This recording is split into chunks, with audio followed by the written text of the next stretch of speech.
So, welcome everybody to the first afternoon session of icgt. Now, it's a great pleasure for me and Timo to introduce Bob Keike as the invited speaker for this year icgt. I won't even try to sum up all the highlights of the career of Bob. Let's just say that now is one of the main, exponent of the quantum computing community. He has done a lot of work, both on the practical and on the theoretical side of the work on quantum computing, and exploring all the way that the quantum computing paradigm can be used in many different areas. So I would say, just to keep it short, just a welcome to everybody for the invited talk from me and from Timo. And I would say that's it, if you agree, Timo. Bob, it's up to you now. Okay, thank you both. It's nice to be in Bergen. No, really, actually, I'm in my birthplace. I'm in my own pub, which has been open for a few months, which has been a lot. So this lockdown has been very fun for me, not for my health, but okay, doesn't matter. So what I'm going to talk about now is, it's written down here. It says quantum natural language processing. It's a new thing. We only seriously start to do that less than half a year ago. So I'm affiliated. I'm a professor at Oxford, but at the same time also affiliated with a company called Cambridge Quantum Computing, just to make it sort of, it's always interesting to have both Cambridge and Oxford, because whatever. And a few of my people there are Giovanni De Felice, Konstantinos Mechanizidis, and Alexis Toomey, and it's with them that we have been doing this quantum natural language processing. This is not just theory. So we do this on IBM quantum computers. We stick this on the machine, which we did a while back. So that was the first time anything like that had been done on a quantum computer, something to do with language. So I'll explain today how this all works. If you want to read something more informal about it, there is a Medium blog about this particular experiment. And if you just Google QNLP and Medium, then you'll get there. So one of the things with quantum computers now is that there is many different ones, and they have very different architectures. They all work very different. So rather than sticking it on one machine, you have to sort of try all your machines out to see what sort of works best with the thing you are doing. So what IBM has is a superconducting qubits. So they use superconductivity to make their qubits. There's another company, IonQ, and they use ion traps, and that's the next thing we're doing. We're going to scale up with IBM and also start to work with these ion traps because they have different properties. Now, all this stuff is very noisy, really, these machines. So it's really like noise engineering stuff you have to do. But for some remarkable reason, diagrams play a very important role in all of that, and that's part of what I will be talking about today. Because this is what the conference is about, like graphical stuff, and so that's what I'll be talking about. If you want to follow some of these things and the progress, you can just go to Twitter. I'm a newbie there, but it's kind of fun, and for this sort of industrial stuff, they expect you to do that. So I'm doing that. Right.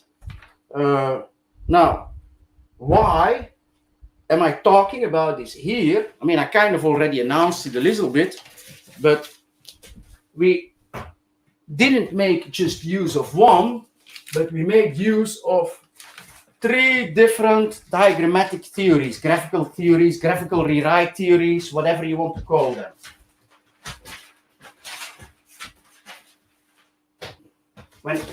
When you got these graphical theories, there is always these 2 angles you can have. You can see this as like a very computational rewrite system, or you can also see this as an intuitive reasoning system. And depending on how you work with, they have a preference. So you see, you got this term quantum natural language processing, and so quantum. So about 2004. In 2004, Samson Abramsky and I, we had the LIX paper, which was called Categorical Semantics of Quantum Protocols. And basically what we were doing there was introducing string diagrams for high-level quantum reasoning. I'll explain a bit later how they work.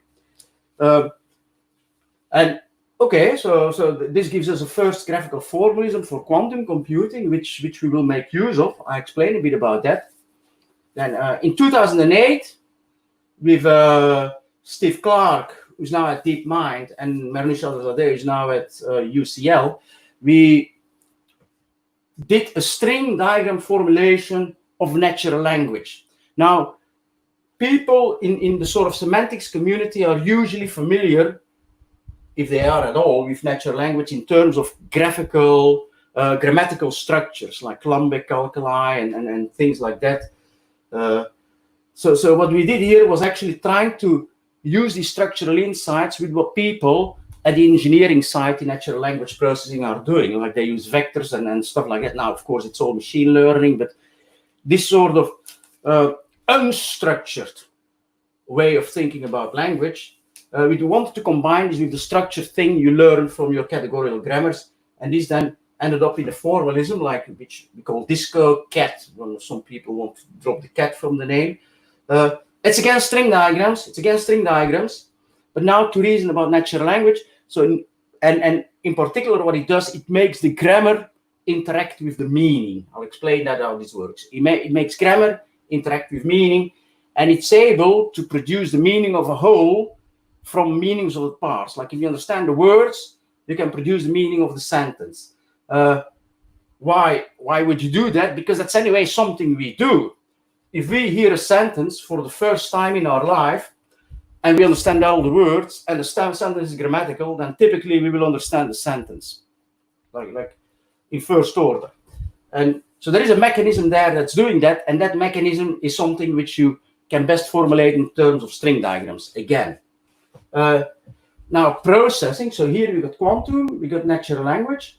I mean, I can already give away that these two string diagram theory are pretty much the same. They're pretty much exactly the same, this CQM stuff and this disco cat. So what this actually tells is you can think of natural language as quantum processes. You can think of natural language as quantum processes. You can interpret natural language in quantum theory if you want. Okay, that's cool. So, but I'm still using the term theory. Now you want to stick this on a machine, like a quantum computer. So you want to do processing. So you need something like a compiler, which takes your whatever you input, your theoretical ideas here of language translated to quantum, and you want to basically get this down to the machine code of your quantum computer one way or another. You maybe want to optimize this and stuff like that to make it all more efficient. And that process, like after we matched up natural language and quantum theory, going to the computer was done by something which is called ZX calculus. ZX calculus. That's something Ros Duncan and I started in a paper in 2008 at iCalc, and have been following all the stuff, all these Italians around Sobocinski and all that. I mean, Arhurst is one of them. Have been doing with diagrams, two interacting things, bialgebras, two interacting Frobenius algebra. That's actually this stuff. But I mean, we use it specifically around 2008 to model quantum mechanics. And in a way, this was a refinement of this. But we use it sort of in a different way than that in this particular application. So anyway, so that's the story for today.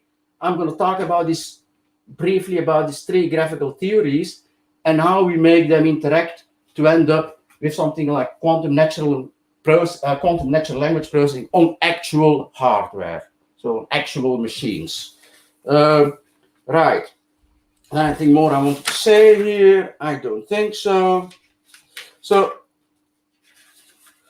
okay. So where can you learn? Where can you learn about these things? Because I'm not really putting much references here. So I'll take you for a little tour and I'll show. So let me take the camera off.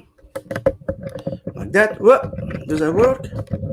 Camera, come here, camera. Come here, camera. So I mean, I'm looking around some more customers in my pubs. You see, there's a few customers in my pub here, and I'm just gonna check. What they are reading. You see, this one and that one, they are both reading a book. Let's see what they read. Can we see this? Can we see the camera? I don't know if the camera does. Yeah, please, take your hand away. Yes. Okay. Let's check. What are you reading? Oh, you're reading this one. Okay. So all the stuff I'm talking about and all the diagrams and stuff like that you find in this book. Okay. You can read further. It's okay. Don't worry. Here is your book. Okay. So let's go back to the talk. Okay. Just taking that back. Okay. We're back on track. Right. It's all good. Yeah. Like this, I think. Yeah, we're all set back. Right. Let me just change the light. Okay, that's better. To continue the talk now, we're going to first talk about DiscoCat. So I'm going to save myself wiping this stuff, I'm just going to turn this thing around. It's less work.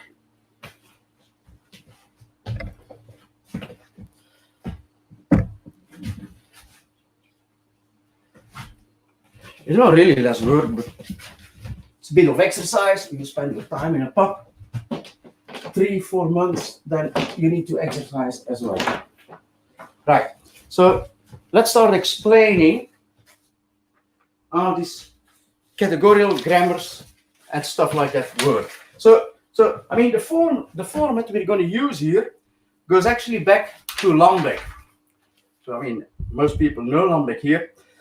So in around 1956, Lambek came up with what's now called Lambek calculus, which was a grammatical system to reason about language. And usually what these things are, they are some periodic monoid, and typically you got some left-right adjoints and stuff like that. Categorically, Lambek calculus, the first one, was a non-symmetric monoidal category which is closed for both directions, for both directions of composition. But then Lambek, about almost 50 years later, in 1999, he came up with something else, which are pregroups. And what these pregroups are basically post-settle, non-symmetric, compact closed categories. So they're exactly what string diagrams are. So he came up with a string diagram notation for natural language grammar. And I'll explain. I mean, they call that pre-group, so I'm using some sort of group notation to do that. So basically what you got is you got words like nouns, and you think of them as basic grammatical types. For example, I've got a noun N here, I've got a noun N here. And that's a noun. This could, for example, be Alice. I write down Alice there. Another noun, Bob. Here's another noun. That's Bob. Now we want to say something about Alice and Bob, and we actually know that Alice hates Bob. Alice hates Bob. Doesn't like it. Now a verb. So these nouns, these types, they're basic types, and another basic type is a sentence. Now a transitive verb like hates, that's not a basic type. That's a composite type. So that's where you're going to use your monoidal tensor of your category of your multiplication in your post-settle version of that. And basically, what it turns out that a transitive verb is this type. So it's a noun, it's a sentence in the middle, a noun on the left, a noun on the right. Not really like so. Left inverse of a noun on the left, right inverse of a noun on the right. That's how I like to write this. So now what this means is really that the word hates means nothing until I stick in a subject and an object. So I need to put a subject on the left, an object on the right, in order to get a meaningful sentence like Alice hates Bob. And then, of course, this cancels out with this, because there's this -1. This cancels out with this. And ultimately, this reduces to a sentence. And this says like, okay, Alice hates Bob is grammatically well typed. That's basically what this is saying. These are Lambic's pregroup. Lambic like this more than the sort of monoidal closed version, the Lambic calculus, because it's just simpler. And you can draw diagrams. How do you draw diagrams here? You basically, instead of writing your calculation like that, scratch, you think of this as these two annihilating each other. You think of these two as annihilating each other, like that. You think of these two as annihilating each other. And then this one remains. So my calculation is now I got this one in, this one in, this one in, this one in, this one in. These two annihilate, that goes through. Okay? So we get a diagrammatic representation of a calculation. Now the point is to combine this grammatical structure with whatever model you got of meaning. So however you represent meaning. So we need to assign meaning to say Alice, and we need to assign meaning to say Bob. Typically in practice, people use vector spaces to do that. In practice, in computational practice, historically, people use dictionaries to do that, right? Like people use dictionaries to look up words they don't understand. Now we use vector spaces to represent these things. And then the idea of this discocat formalism was basically not to think of this as just a diagrammatic representation of this calculation, but to think of this as a way how now I'm using a triangle. I'm using this triangle to represent, if you want a vector representing Alice, and this one, if you want, as a vector representing Bob. You can think of this as vector representing Bob. And here, this is the hates. I'm just going to write a big H. So the way we have to think about this is like, what this Y represents now is like the meaning of Alice. Here, the meaning of Alice goes into this verb hates. The meaning of Bob travels into this verb hates, because this verb hates wants like the meaning of Alice and Bob. It needs it to produce the meaning of the sentence, which is then spit out here. The meaning of the sentence is spit out here. Once you do that, what can you do now? Suppose you do that, then I can, for example, figure out whether a sentence, so if I know the meaning of Alice, I know the meaning of hates, I know the meaning of Bob. I can, for example, figure out whether this sentence means the same as Alice does not like Bob. Maybe. And another thing I may want to do is, for example, if I got a sentence, she hates Bob, I need to figure out that this actually means Alice. There's maybe many more people, or at least that Alice, that she hates Bob, at least one of them would be Alice. So now we're talking implication and entailment and stuff. But this is kind of the idea. We can now produce meanings of sentences like wholes from the meaning of the parts of the words. And that was kind of a new thing at the time, to do that with things like vector representation and other representations. So, okay, I'm going to simplify. So there's a few questions here. One they asked.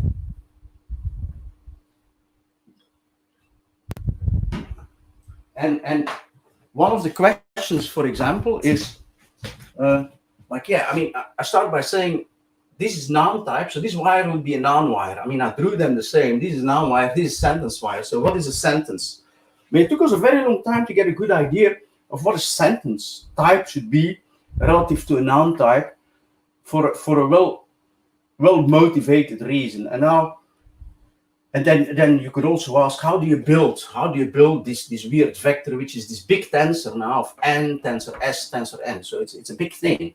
We can simplify this a bit and then also give meaning to what a sentence type means. Let's get rid of this. So it's a bit like substitution, like substitution, which we can do in rewriting, for example. We're going to do some substitution. So suppose, this is now very big. this is now very big, my verb. This is my verb. This is my verb. Very big written, so I got the noun coming in, the noun coming out, so this Alice and Bob, and then I'm supposed to have a sentence wire coming out. So I'm going to assume that the sentence wire is 2 noun wires. So now all these wires are the same. They're all noun wires. So my sentence wire is now 2 noun wires. And the reason I'm doing that is, so what does the sentence Alice hates Bob do for you? It basically tells you that in the beginning, we know there was Alice and Bob, and we know nothing. It's like the fairy tales. There was once a princess. Well, there was Alice and Bob. That's the beginning of the story.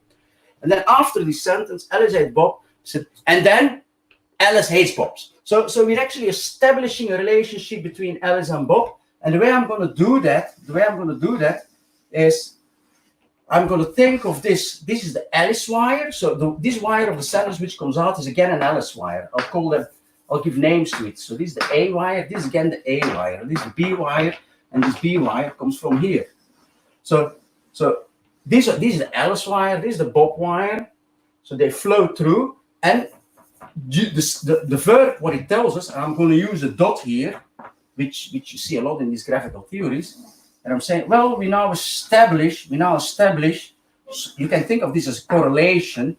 We still establish a correlation between Alice and Bob, which we learned after the sentence, namely that Alice hates Bob. So this is all noun, this is all noun wire. So it's kind of simpler. Before we had type noun, sentence, noun. So this is much simpler, and this is important because what we're working on here really is with tensors. So practically they just become too big. So we want to simplify things if we can. At least classical computers, they become too big. So what are these things? Well, you can think, we think of them as some sort of Frobenius algebras, but they're basically sort of a way to update Alice and Bob. They're some sort of, you can think of them as a conjunction. First there was Alice, and now we conjoin this with the joint property between Alice and Bob. So you can think, well, why don't you think of it as a conjunction? No. You think of this as joint property that now Alice hates Bob. So this is a simplification of this verb structure, and I think I've got a nice slide now. Yep. And then we can do a little bit of diagram rewriting. I've got a nice slide here.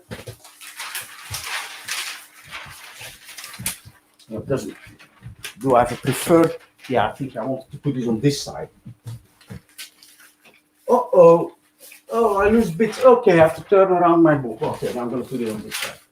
For some reason, I've took away some screws here. I don't know. Right. Doesn't matter. So, now I'm going to turn it around anyway. Sorry. It is protocol mistake. I'm going to turn the board around again.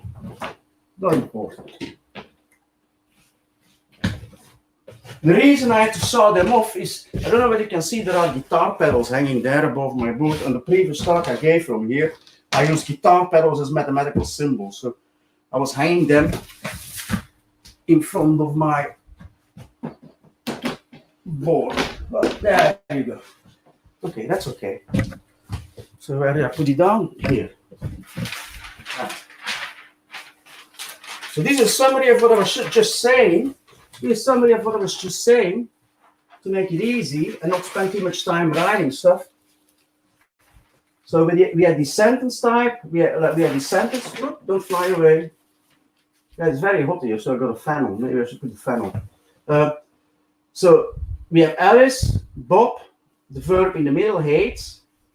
And now we say like this we can actually simplify to a smaller thing, which is of the noun type, and it just takes in 2 Frobenius algebras. And then this results in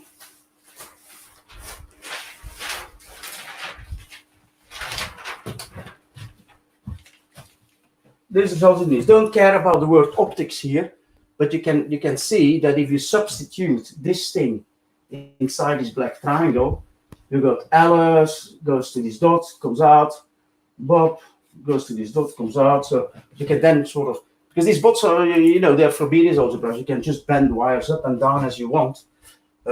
this results then in like this different representation.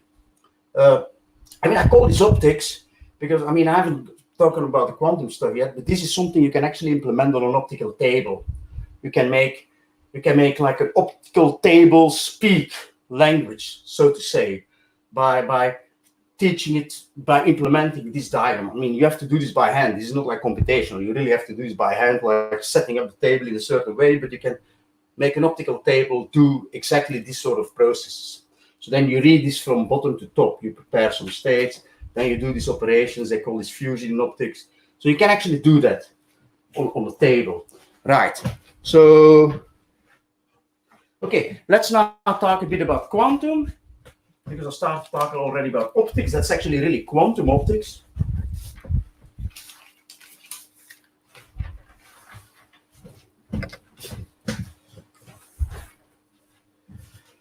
So I'm going to wipe my board.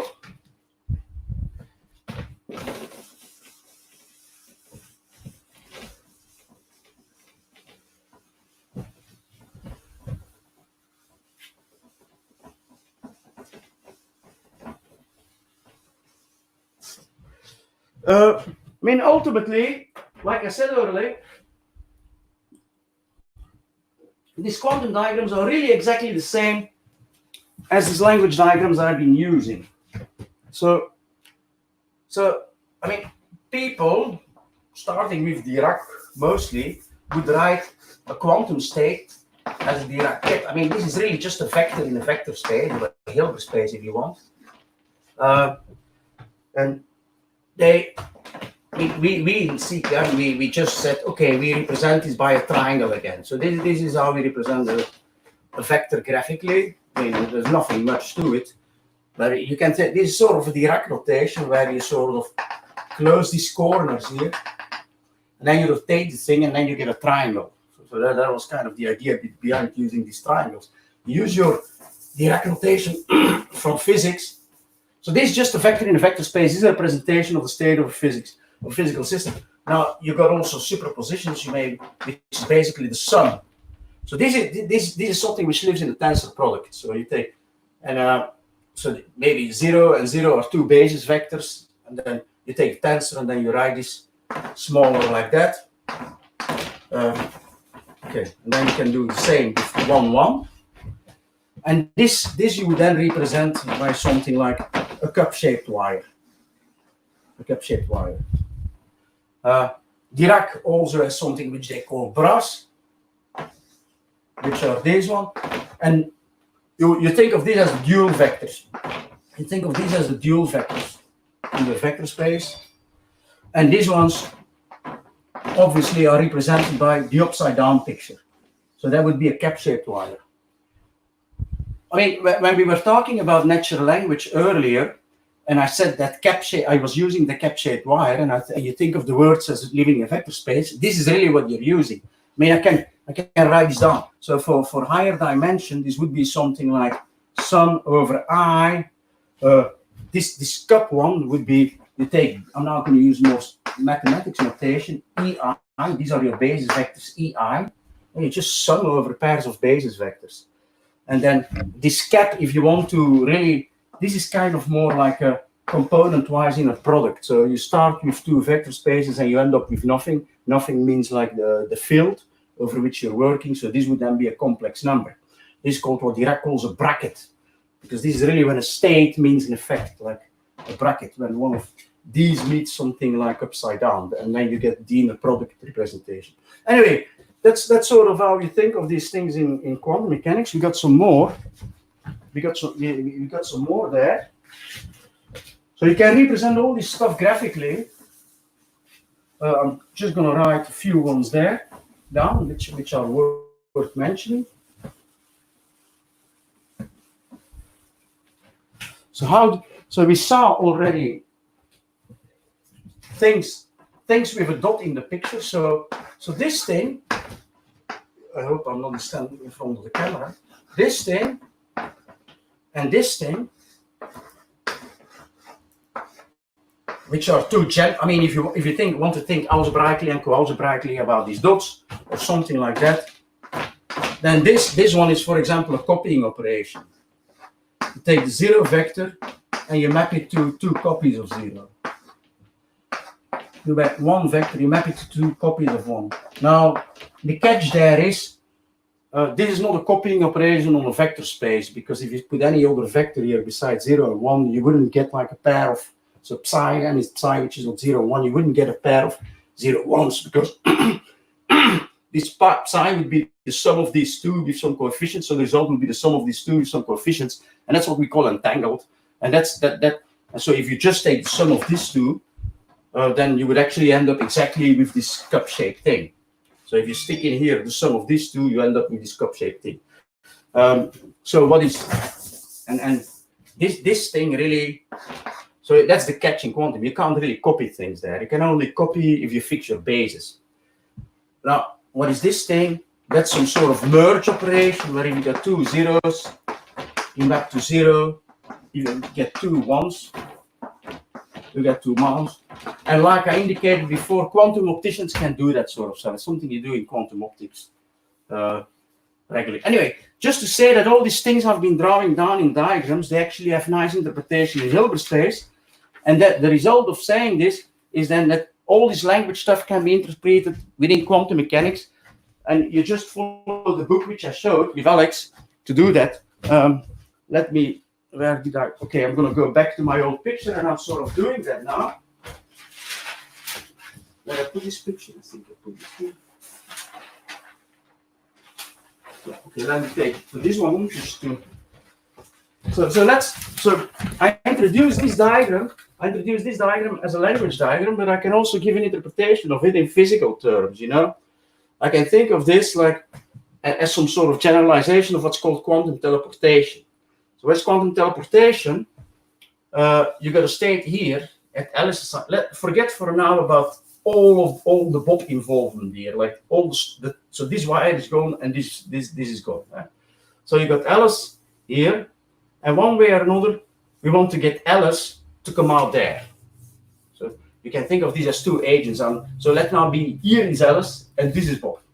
So we got two agents, Alice and Bob, and we got Alice as a state here, and we want to get this to Bob. So what we can use is actually a two-system state to get Alice through this two-system state to Bob.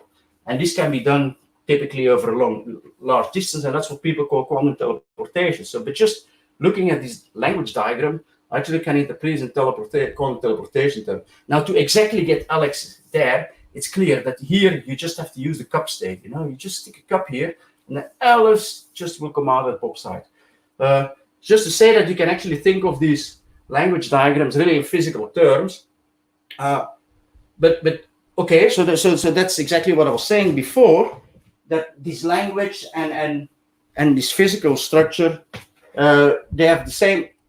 They basically coincide. So you can actually think of language as living in this quantum mechanical realm, depending on what model you use for meaning, of course. Like, I mean, you can definitely do it if you use vectors for meaning. They would be real valued, while the quantum mechanical ones are complex valued. But if you look at what people do in practical NLP, they make a lot of use. They make a lot of use of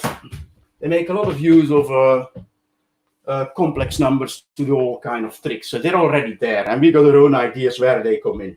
These complex numbers, more conceptually, not just hacking, but more conceptually. So I mean, what this suggests is that you could actually, instead of, because the structure of, you see, this is the structure of language. You got all these compositions here, and this matches the structure of quantum. So it's very natural to do, if you would have a good quantum computer, it's very natural to do all this language stuff on a quantum computer, because it perfectly matches the way things compose and all that. So that's an idea we had a few years ago, but we never really did anything with it, because the computers weren't around, that you could do anything remotely like this on. Another thing is, like, a lot of the sort of thing you may want to do here, I already talked before about trying to figure out whether Alice hates Bob and Alice does not like Bob, whether they're quite similar. This would actually basically be an inner product you compute. You use your inner product to compute an inner product between these two sentence meanings to see how close they are. I mean, this sort of things, they actually get quantum algorithmic speed up if you try to do that. If you want to, for example, figure out whether a sentence, you want to classify it, you get a sentence, Alice doesn't love Bob, and you want to know, is this about sports? Is this about biology? Is this about, I don't know what, like Romans? Then, and you want to classify this sort of stuff, where does it best fit? I mean, I don't think it has much to do with sports. I mean, there's maybe some biological implications there that the genetic material is not going to mix, but it's more about Romans. You know, it's something you read in a romantic book or something like that. So it's more about Romans. And if you want to do this classification task, you get quantum algorithmic speedups. Another problem, if you want to stick this on a classical computer, you're making all these tensors here. You see, this is a tensor. If this is a million dimension, this is a million dimension, this is a million times a million dimension. I don't know the word. What is this? I don't know. Whatever the word is. It's big, too big. A quantum computer doesn't care. It's just two systems because it things compose via the tensor product. So that's okay. Right. So now to stick it on a quantum computer, we need to compile it. We need compilation or something like that. So let's do that. So what are we going to use to compile? This one is gone, I think. I'm not going to use this anymore.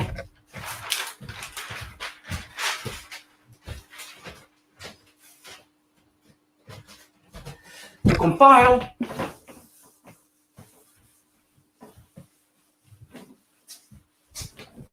we're going to use something called ZX calculus. I'll write it down. I'm using color here. We use two colors, green and red, for the very deep reason that when Rolf Duncan and I were coming up with this somewhere in 2007, I had two pens, a red one and a green one. And that turns out to be a very bad choice because that's sort of the most common form of color blindness. Now, I'm not going to write on this board the full ZX calculus now. I'm just going to write down the few bits I need for what I'm going to do next. And so the idea of ZX, we saw these dot things. These dot technically are special dagger commutative Frobenius algebra. Dagger basically means that, so Frobenius algebra is usually defined as you got a monoid and a commanoid and they interact in a certain way. The dagger means the monoid is the edge one of the commanoid, so you get some dagger structure on your category and involution. Special means if you multiply the monoid with the commanoid with the monoid, you get identity. It's like an isometry that you would say. It's commutative. You can swap the inputs or the outputs because it's now the same. So that's how you would call this algebraically. But I mean, but that's sort of overkill of what the thing is conceptually. Conceptually, the thing is really. I mean, we call them spiders because it's kind of funny to say spiders. But the way I think of them more, so they are multiwires. And the property which these multiwires have, the key property is if you compose two of these,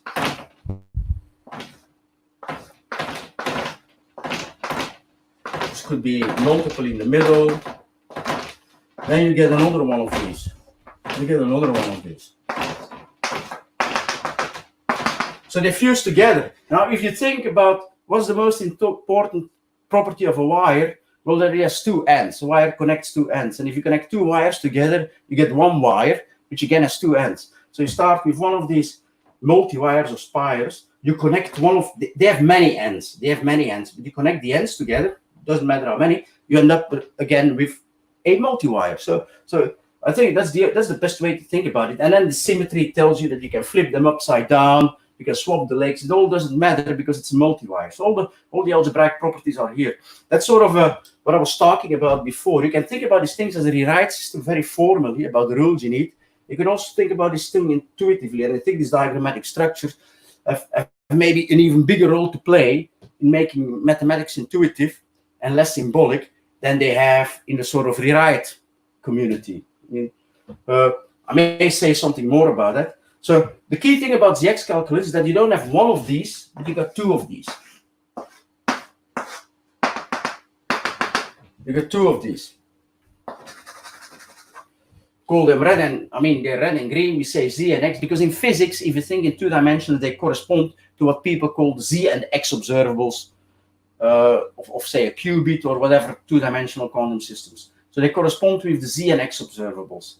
For what I'm going to do now, this is really all. So I didn't put a color here because it works for both colors. They both have the same properties.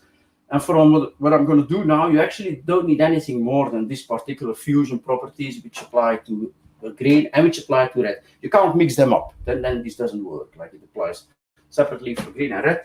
But the important thing which I'll be using is that in the case of two dimensions, then you work with qubits. A qubit is like really two-dimensional Hilbert space, if you want. Something which is a base of two elements. And then if you write this thing down, so you just connect them like that.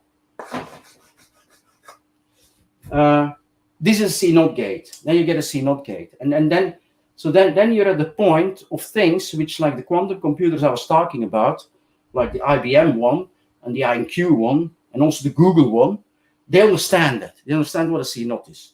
So one way or another, you need to compile to a C0. And since we know this ZX calculus is something we can actually use, I'll say something more about it, to represent all of quantum theory.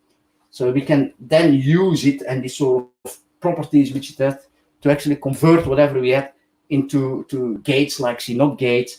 That's all we need for the first part of the talk. I'll say a bit more later. A first part of the talk. This is not the first part. This part of the talk. Let me check time. Okay, that's not too bad. And then how do you do this compilation using ZX on a quantum computer? So we basically have something like this, which I can put on an optical table, but this is something you really have to engineer.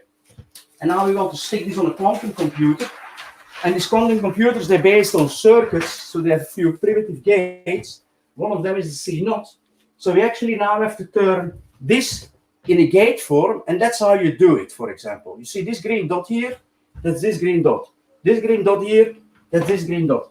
Now, but otherwise, this doesn't look like a circuit with like fixed qubits. So what we can do is, like, we can think of here being a single red dot just sitting on this wire, doing nothing, a single red dot sitting on this wire, because actually the sort of multi-wire with two wires is an ordinary wire.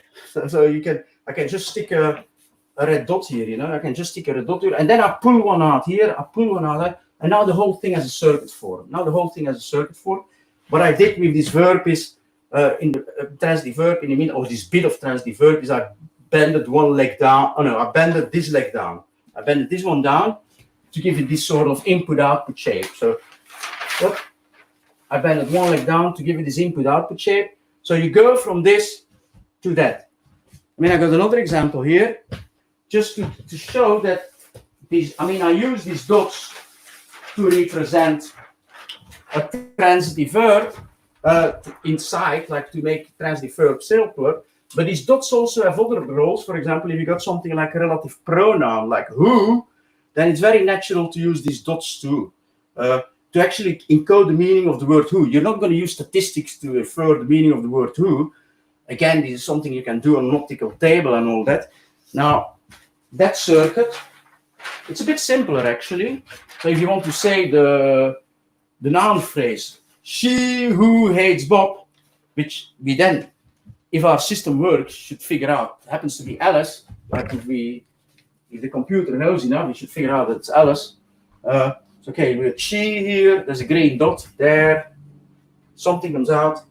So this is now intuitive rewriting. There is actually a library which has been produced by Giovanni De Felici and Alexis Toomey, which does this rewriting in the style people in this community would do it. It's basically a Python library for dealing with monoidal category. And in the experiments we did, we used that stuff turn something like that into something like that. Basically, that's pretty much what we use. So you can find the paper online. It's going to be in ACT in 2 weeks. It's DiscoPy something. That's the name of the paper. DiscoPy something. And that's actually what does this formally. And you can they have some GIFs like that. You can actually really see how these things morph into each other in a genuinely formal way. That's what you have to do. What you have to do in a machine, you know. Let's check the time again. Okay, just 2-3 minutes, I think. So this was so. I hope this. So okay, so where we are now. So where did we start? We started with language. We interpreted language then as quantum processes, and just with exactly the same diagrams, just keeping the same diagrams. So that's like here. This you can think of a quantum process. You can think of it as a linguistic process. Exactly the same. Now we have to stick it on a computer. So the computer, for example, the INQ and the IBM and also the Google, they want to get circuits from you. So I have to turn this into circuits. We used a little bit of the X calculus stuff to actually give the shape of the circuit there. Right. Now, these quantum computers today, they're not very great in the sense that they're very noisy, and in order to do something, everything you can do less. If you can take away one of these gates, everything you do less is good, because it's going to make your result a lot better, because everything produces noise. So you have to optimize stuff. Yeah? And so you want your compiler to optimize too. And that's now where, for many different things, this X calculus is setting the state of the art, how to best optimize stuff. Now, to do so, I'm going to take these away. I don't need them anymore. To do so, you'll need a few more rules than the ones I've written down here. So, like, for example, we didn't say anything about how these two colors interact with each other. I mean, just they are multi-wire, so actually you shouldn't write down this rule, because it just follows from the property that they are multi-wires and behave like that. You don't even have to bother writing it down or keeping it. Right. So one of the rules, which is probably one of the most key. I mean, you can't say most key because it's a system. Everything is equally important. Is something like this, which you see whenever you've got a bialgebra in quantum algebra or quantum group theory or whatever you want to call it, and then you get this sort of stuff. You got these green things on the top. They can then end up on the bottom, and these red things on the bottom. They can end up on the top. So you got this commutation. You got this commutation through each other of these red and greens. They commute through each other. That already gives quite a powerful system to express a lot of stuff. Like in the book which Alex and I wrote, we essentially don't use anything more than this equation to pretty much derive anything which you would ever put in a quantum computer, or quantum foundations, or quantum computing course. You can pretty much derive most relevant stuff just using this. Now, there are some more equations, and one, for example, I'm not really going to write it down. One more equation is that, so this one fused together, this one fused together, we got this computation. Another equation represents the fact that we're actually working with qubits in 2 dimensions, because nothing here says that you're working in 2 dimensions, that you're even working with Hilbert space, that you've got anything to do with that. This says nothing. This is so super general. You can find this anywhere. Like I said, Sopoczynski and Zanassi and all these people and our host today, they've been doing lots of things with similar algebra in network theory, and John Byers and Brendan Fong too. They're doing all that stuff all the time. And they're not talking about quantum stuff, but they use exactly the same equation. So to give a representation of the fact that you're working with quantum mechanics, and then 2 dimensions, which typically is represented by a sphere, the block sphere of projective states of 2-dimensional Hilbert space, you put one more equation which actually captures that fact. Then you got sort of the geometry of a sphere, and then something we learned, I think it's maybe a year ago, maybe a year and a half, I can't remember, is that you only have to add one more equation to actually get completeness, meaning as a rewrite system, this ZX calculus can produce any equation you derive in Hilbert space for qubit quantum mechanics, like for quantum mechanics over qubits, like multiple qubits. So the dimensions are limited because you can just take multiple qubits. But so this equation, one equation, which is about the dimension, then there's one more equation. Oh, I forgot to say something, sorry. Like, because this thing, of course, is not even universal for quantum mechanics. You can't, so we basically have to stick in what we call phases, alpha, and I forgot to say that. We stick in phases, alpha and beta. And these phases, you still get them for free in generality. You don't have to go to Hilbert space. They are things, you can read this in our book. These are things which exist for this Frobenius algebra and always form a commutative group. For every Frobenius algebra living anywhere of the kind I said, Frobenius algebra, you got this commutative group of stuff sitting on there. And basically, if the multiwires fuse together, these things add up. They just add up, where addition is the multiplication according to this dot. So you need that too, because otherwise you can't. And with these two things, with these the alphas and betas, these spiders, these labeled spiders, you can write down any matrix you want in Hilbert space. You can write down any matrix you want by just composing these spiders. And then if you add this rule, and you add, yet essentially like something representative for the dimension and the geometry, which is again another equation, and then one more equation which is really about how these phases commute to each other. Then you get a complete system, meaning you can graphically derive everything you can derive using linear algebra matrices in Hilbert space, using this ZX calculus. So that's completeness result. This is due to the first full completeness was due to Kwang Long Wang and Kang Feng Yu in a Lix paper, and actually it was based on work by Amarat Azinovich in a variation on this calculus, which is called ZW, and so that all together produced this completeness result. There were previous completeness results for fragments, like approximate universality, and then other fragments by other people.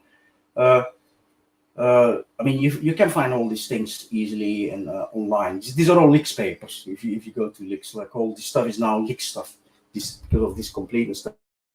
Now another thing, and this is the work by people like Alex Kissinger, Neil de Baudrap, Kwang Long Wang, John van der Wettering, many others, is that using this calculus, you actually get also the best, according to certain paradigms, optimization of quantum circuits. They reduce your quantum circuits as much as possible and make them cheap.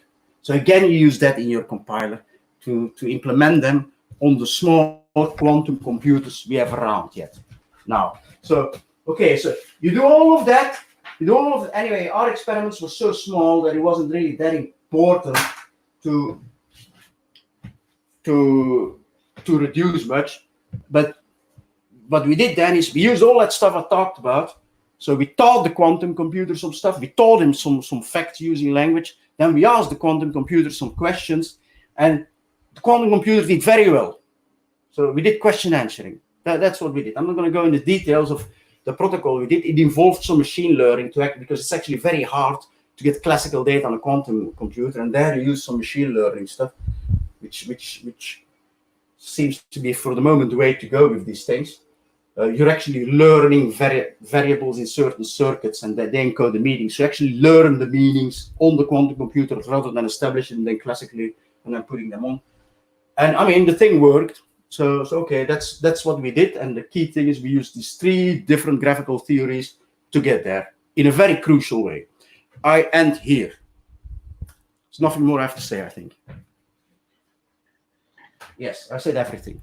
Well, great, Bob, for the overview and for the entertaining presentation. I can wait for some comments. I have some curiosity, a couple of them actually. Of course, the language processing was kind of surprising in the end, right? That you could apply so smoothly all the theory that you have developed for the ZX to a certain extent. Uh-huh. Have Have you also envisioned other applications? We are mentioning chemical and so on and so forth. This is the first question. And the second, there has been a lot of work on string diagrams recently, which all worked basically trying to manipulate somehow the kind of axiom that you have in order to obtain different completeness results to a certain extent. Have you done also something for variation of ZX? I know there is a ZW and something like that, but if you have done that in a kind of taxonomic and full-fledged way. Okay, for the first question, so yeah, we introduced all these ZX and categorical quantum mechanics for quantum mechanics and for language. Now we aren't full yet. Like I mean, in language, it's not clear what these two different colors mean here. So we're not. It's not that. That's why I made a distinction between categorical quantum mechanics and ZX calculus, because for what we do in language, we're at the moment only using one color, but then we're using ZX calculus because of its completeness and universality. Universality, more importantly, to actually also encode the meanings inside the white boxes of the words, because that's something we can implement on a quantum computer. So the other applications, I mean, other people have been doing that. I know that Brandon Fong and John Byers, and they have been looking at electronic circuits using the same notation. So other people are doing all these other applications. So where we are going outside of language, and we've been doing for a while, is more like a general cognitive models, like because language is only one feature of human reasoning. Other features are perception modes like colors and how all these things interact. They're fairly well established. A good amount of sort of theories around to do this decently, and we're sort of more going to a more general model of AI based on these things. I mean, again, that would be a practical application there. It would be some sort of quantum AI, which at least is much more understandable because this is the origin. These networks are the origin than, say, the usual forms of what has now claimed the word AI, which is machine learning. They've claimed the word AI. But of course, AI beyond machine learning. And this is sort of a new form of symbolic-based AI, which actually goes fairly well together with machine learning. So we are looking at a hybrid there of more general reasoning system beyond just language, like because there's so many more modes. We have visual representations and all that, which are all important. So the second question, was variations on this calculus, right? I mean, there's a bunch of them coming out. I mean, one which is doing pretty well now is something by Alex Kissinger and Miriam Bakkens, which is called ZH calculus. There was another one which Alex Kissinger and I started a long time ago in Alex Kissinger's PhD thesis, which was the CW calculus, which you mentioned. And so far, the main role of CW calculus has been that Amar, who's like a super smart guy, proved completeness first there, and then the completeness of that got translated to ZX. That's been the main role there. Initially, Alex and I, we had like big. So there's a paper also by Amar and Giovanni again, who was involved here too, and Kang Feng, who was involved in completeness, on where they actually use the W to directly translate fermionic quantum optics thing like beam splitters and stuff. So people are using in the physics context this other calculi too. And recently there was a result by Konstantinos and Neil de Bodrap and Alex, where they actually use ZH to do stuff in classical complexity theory. So it's not where you would expect these things to be very functional, but yeah, they're getting like new classical complexity results out of this graphical reasoning, which is sort of something many more people should explore. Fine, thanks. I have one question, and then from the audience, and then I think I'll have to stop. And the question is from Barbara Koenig, and it is: how do you imagine a programming environment for quantum computers? An editor for string diagrams, support for optimization and analyzing via ZX calculus.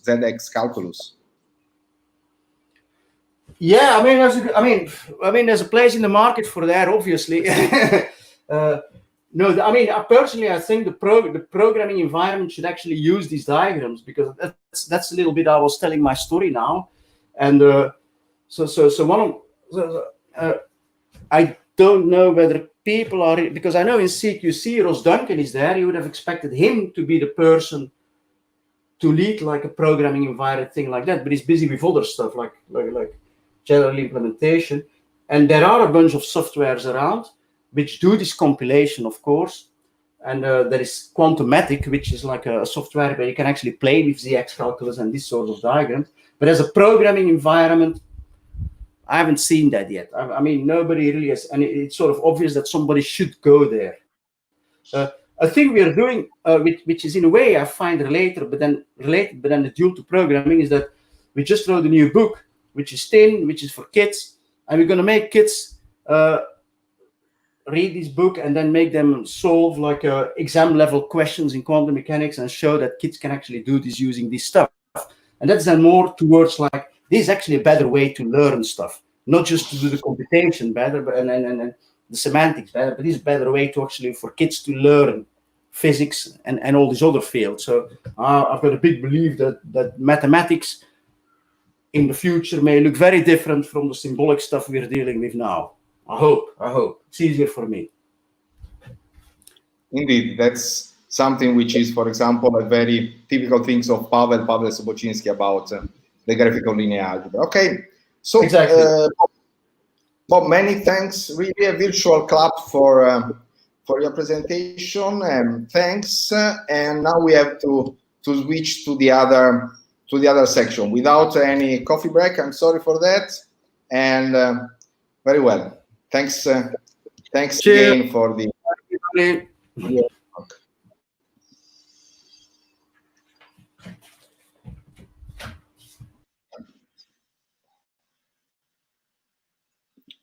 Okay. I unmuted my now. Sorry. I see that I'm online, Fabio. So now we should be very well. I think we are ready. So please, Andrea, you are going to be chair of the session on attributed graphs, application condition, and graph constraint. And the first speaker is no one else than Raiko. So please, the two of you go ahead. Okay, thank you, Fabio. So I will be the chair of this very long session, 2 hours and a half. And we start with Raiko, who will present a joint work with Mariam Ghaffari Sadat and with Fernando Rejas. And the title is Unfolding Symbolic Attributed Graph Grammars. Please, Raiko, go ahead. Yeah, can you see my slides? Not yet. Not yet. I will tell you when you have to finish in 5 minutes, okay? By voice, because there is no other way to interact. It's fine, but you cannot see my screen yet. Yes, now I can see. I can see it. Okay. Yeah, is that okay? Okay. Yeah, please go ahead. All right, so thank you, Andrea. So yes, as you said, this is joint work with Mariam and Fernando Orejas as well from Barcelona. So the motivation is as follows. So most of the software that we're looking at today is distributed in various ways, as well as data-oriented. So obviously, sort of big data is a keyword you hear all the time. So really, we want to, in order to address the challenges in developing such systems, combine the aspect of distributed and concurrent systems on the one hand, and the aspect of data-oriented systems on the other hand. The obvious way to do that in our area is through attributed graph transformation. So where graphs are attributed with data, meaning nodes and edges can be labeled with elements of basic data types. And so they can combine structural and data transformations. And they also have, being graph transformation systems, a natural model of concurrency, at least at an intuitive level. The problem is that so far there is no sort of comprehensive concurrent semantics for graph grammars, including the attributed case. Okay, so there is the concurrent semantics for the basic case, but not for the attributed case. So this is what we're going to address. And the type of semantics we are looking at here is is the unfolding of graph grammars, which I'll explain a bit in a moment. So the task is to lift this to attributed graph grammars. So how are we going to do this? The idea is essentially that we want to separate as much as possible the structural from the data part. And if you look at how attributed graph transformation evolved and how it's set up mathematically, pretty much there is this clear separation between the two, because this is what it makes it all work. So if you have graph transformation in general, this works because a graph structure is basically a structure where you have sets with additional operations on them, binary sort of unary operations most of the time. So there you can work out push outs and pullbacks and things like that component wise. Whereas on the other side, in order to model data, you typically need algebras, general algebras, where all of these constructions wouldn't work. So the only way to make this work is to separate these two things and fix the data algebra and only manipulate the graph.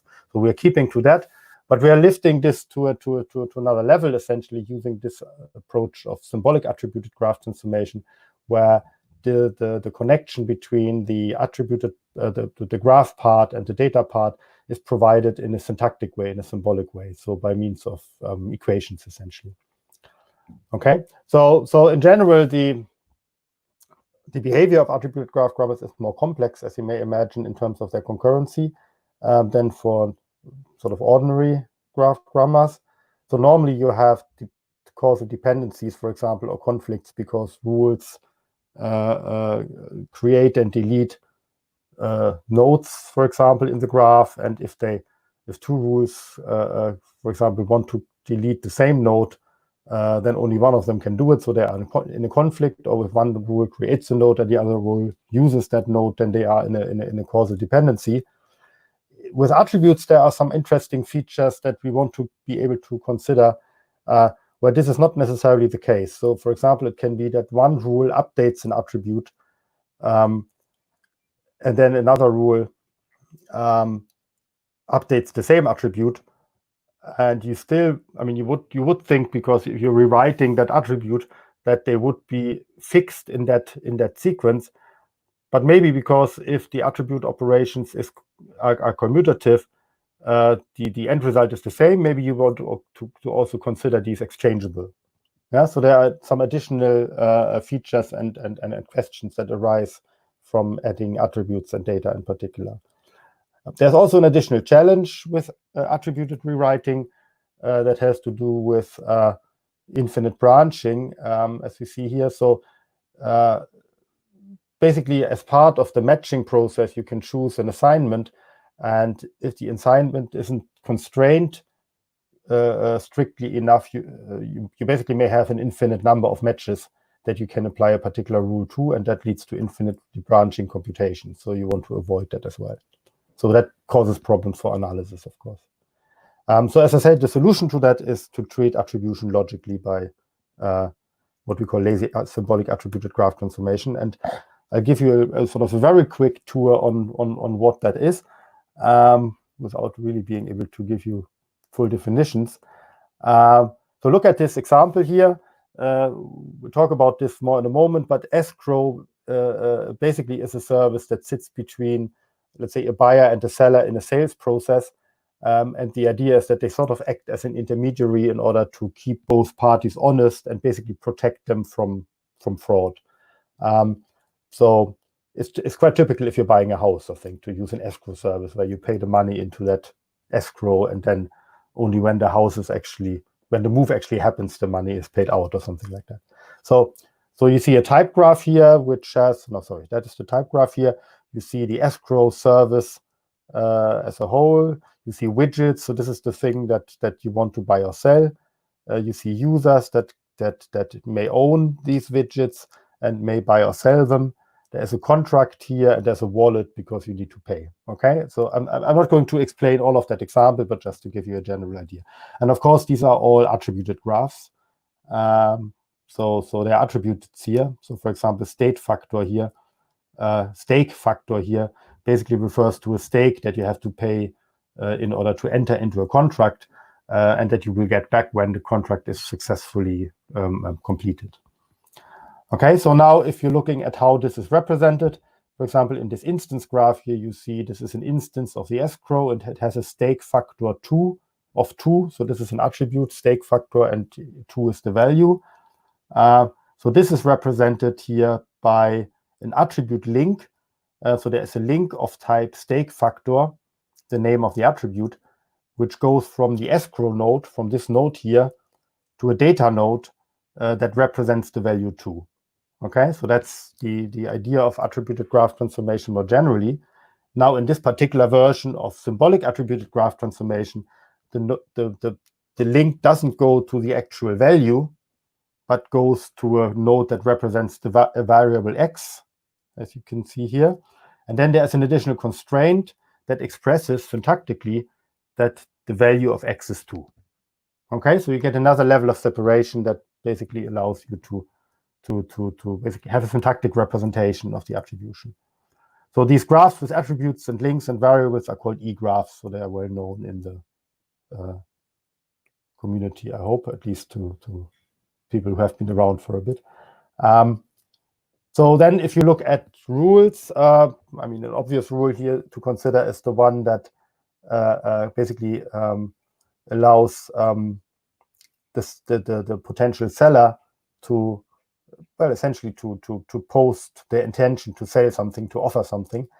So you can see here that the user is there, they have the widget and the wallet and so on, and then as a result of that, they basically create a contract. They basically offer a contract for the sale of this widget, which other users then can react to. Okay. So how does this work in symbolic attributed graph transformation? So the idea is that the left-hand side here obviously is a symbolic attributed graph. That means it has constraints, either just representing concrete values of variables, or representing sort of slightly more complex constraints like this one, which basically says that the price needs to be in a meaningful range, and then a match that we find includes a substitution. So the left-hand side has a set of variables associated with it, and as a part of the match, you find a substitution of these variables into the variables that belong to the given graph here. And these variables, this substitution allows us to translate the constraint over the left-hand side into a constraint over the given graph. And there, this constraint has to be entailed, so it has to be implied essentially by the constraints of the given graph. Okay, so that means we have to be able to prove that this constraint is actually valid in the given graph. So that's the general case. In the lazy case, well, we are lazy, so that means we don't want to test this, translate this constraint and test for entailment at the beginning of our transformation. So we basically replace that by a consistency requirement, essentially saying that the constraint here should also be part of the right-hand side, and therefore it is added to the derived graph here, and then we require that the derived graph is actually consistent. So there's nothing in the derived graph which contradicts our constraint.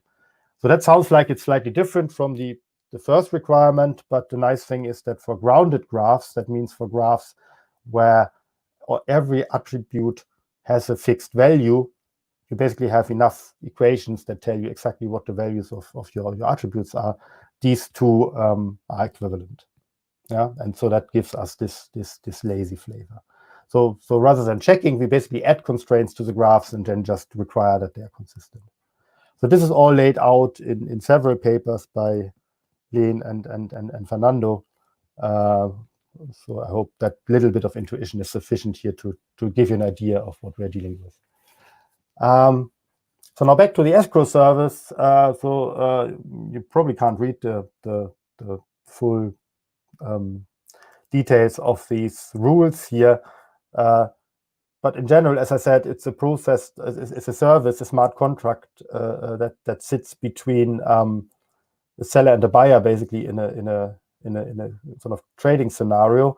And the successful process that you might imagine is that the seller says, I want to sell something. The buyer says, yes, I want to buy that.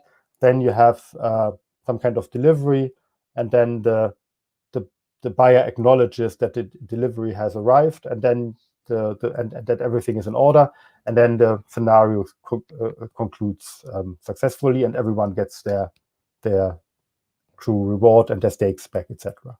So this is the success scenario. There are several alternatives and failures that can occur. So the seller can withdraw their offer before the buyer has actually expressed their interest. The buyer can leave, I think, the trading, the contract. The buyer can also cancel, I think only before the actual delivery, if I'm not wrong. We'll see that in a moment. And in that case, if they cancel after delivery, then they have to return the item, something like that. So you can imagine various places at which the process can be interrupted or can fail, and then you need to have mechanisms to recover that. So that's basically the long and short of these operations here.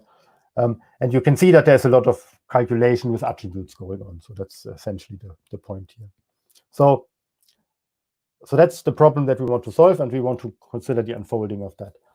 But before we can do that, let's talk a little bit about unfolding in the unattributed case. The crucial concept here, basically two crucial concepts before we can get to unfolding. One is that of a safe graph grammar. So the safe graph grammar is one that is essentially living in a fixed namespace expressed by the type graph. So a graph grammar in our case has a type graph. All the rules and all the instance graphs are typed over the type graph. And if you think of the type graph not really as typing, but as a global namespace, that means that all graphs are actually subgraphs of the type graph. So the type graph provides you with the union, essentially, of all the graphs that you could possibly derive in your grammar. Okay. So based on that, you can then define in this global context, you can then define various relations representing concurrency aspects. So one is causality. One operation, one rule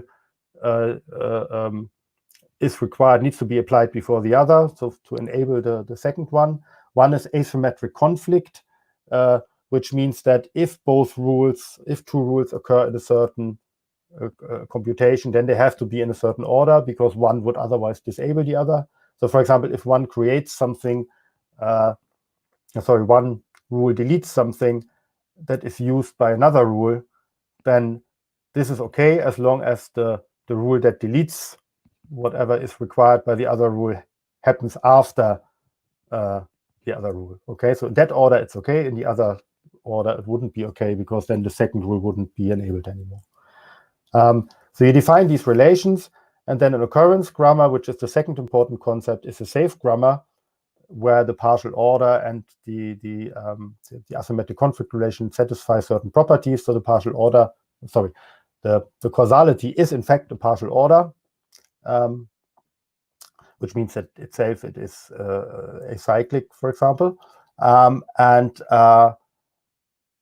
the asymmetric conflict relation is also acyclic, but only when restricted to the histories of the individual rules. So that means if you look at all the rules that a particular rule depends on in a transitive way, then none of these rules within this history should allow a cycle of conflicts, because basically the asymmetric conflict allows you to can be resolved by ordering things in a particular way, but if you have a cycle, there is no way in which you can order this. So that would be an impossible history, essentially. Right, so then the unfolding is essentially a construction that takes such a history and then tries to find all possible rules with all possible matches that can be applied to it, and then adds to that history and adds to the type graph all the elements that have been created by the rule, but doesn't delete anything. So we basically record history and accumulate all the elements that we create without deleting anything. And then we need to keep track of what actually exists at any particular point in any particular branch of a computation. And this is where this notion of concurrent subgraph comes in. So this basically tells us that the concurrent subgraph of the type graph of the unfolding is essentially a graph that could actually exist at any particular point in the computation. Okay, so this is all classical stuff that has been developed by Andrea and Paolo Baldan and other people. And I have maybe just a general remark that this is all based, so the result of that is essentially that you have a categorical representation that allows you to show that there is something that is called a co-reflection between the grammars and the occurrence grammars. So there is a very sort of precise and canonical way in which these in which this construction works and is sort of expressed in abstract terms. Okay, so now quickly an example on the unfolding of the escrow grammar. So here you see the type graph, which, as you can see, is not really a type graph, but looks more like an instance graph. So for example, you have two copies of the user here. But as I said, this is the global namespace that contains everything that is ever required in this set of computations. And here we have a bunch of rules, occurrences of rules, in fact, with their various relations between them. And just to mention an example, so sell, for example, is basically a prerequisite to withdraw, and buy, because sell creates the contract, and withdraw and buy both require the contract in order to be applied. And equally, withdraw and leave. Sorry, Raiko, you have 5 minutes at most. Yeah, thanks. Withdraw and leave are in this asymmetric conflict relation because one deletes the contract that is required by the other, so you can only withdraw first and then leave, but not the other way around. Okay, so that's the idea. So how to extend this to attributes? So we follow essentially the same terminology. We define a safe attributed graph grammar, where safe basically refers to the underlying E grammar, first of all, basically to the underlying structure without the actual equations. We assume that the set of variables is also a global context. So all reachable graphs have variables that are subsets of this global set, and that variables can only be used once. So there's a kind of single assignment principle on variables. We can then define causality and asymmetric conflict essentially similarly to the case before, but we ignore attribute links, which effectively means that attributes can never. So it doesn't affect the causality. The causality works in the same way, but on the conflicts, it means that attribute computations never cause conflicts. Okay, so that's just a consequence of that definition, and that allows us to basically use the logical side in order to work out what attribute assignments, for example, are conflicting and which are not. Attributed occurrence grammars are again analogous to normal occurrence grammars. There is two additional requirements here. One is that the matching is always into subgraphs that are so-called current. So current means that they basically pick up the latest version of every attribute rather than an earlier version, because remember, the type graph contains all the structure that has been created throughout all the possible computations of the grammar. So it has all the versions of the attributes as well, but we need to pick up the latest one. And the constraints in a history of a rule need to be consistent, which means that we basically have to have agreement about what the actual attribute value was of every attribute at any point in time. And then you can define the unfolding in a similar way, where you have to ensure, as in the notion of occurrence grammar, that the matches are always current and that the added constraints do not cause inconsistency. And you get a similar result, which basically says that there is a co-reflection between the attributed graph grammars and the corresponding occurrence grammar. So again, this construction gives you a canonical representation of all the behavior in a minimal way. So just 2 slides left on how this maybe works in the example. So, for example, if you look at this slightly extended dependency relation, so we added all the dependencies here that are arising from the attributes. If you look at withdraw 6 and return 2, if I could only find them. Yeah, withdraw 6 is here and return 2 is here. So if you look at this situation here, so these 2 dependencies, they both update this attribute here, C balance, in different ways. But then you can in the actual logic, if you look at how this works, because we use single assignment variables, they basically all define their new additional new variables. So one basically defines a new variable b2, and the other one defines a new variable b3. So they're satisfiable as such, but b2 and b3 are now 2 alternative variables, 2 alternative values essentially for that attribute. And because of the notion of current graph, we are only allowed to have 1 value for each attribute, namely 1 latest value of each attribute for the graph that we're matching in. So this is ruled out by the notion of current. Okay. Another observation, going back to the original question I mentioned. So if you look at this at the configuration, basically a consistent history of rule applications like this, which is essentially you deliver something, then you cancel, the buyer cancels and then has to return. You have 2 different linearizations here. You can either first cancel and then return, or first return and then cancel. If you do the unfolding on the structural side, you don't see a difference between them. So they are independent, but both cancel and return update the same attribute. So you have a potential conflict there. However, it turns out that the end result is the same. Because of the commutativity of addition and subtraction, essentially here, you don't see differences in the outcome, but you see different dependencies, because basically in one case you have a dependency of return on cancel, and in the other case you have a dependency of cancel on return. Okay, so the question we had in the beginning, if 2 rules update the same attributes, are they exchangeable? Is yes, in principle you could have commutativity in the sense that you get the same results, so confluence, but you have different computations in this case. Yeah, so it's not these 2 are not equivalent sequences. Okay. For the conclusion, we established symbolic attributed graph transformation using they use in the unfolding. I mentioned that we have a co-reflection, which basically shows that this is complete and fully abstract.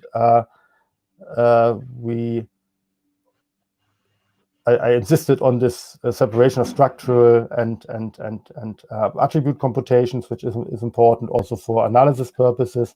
And in future work, we're interested in looking into concurrent games, especially with data, which are based on event structures that are closely related to recurrence grammars, and sort of connect this to the theories of unfolding for conditional graph grammars, which we also developed a year ago with Andrea, incidentally.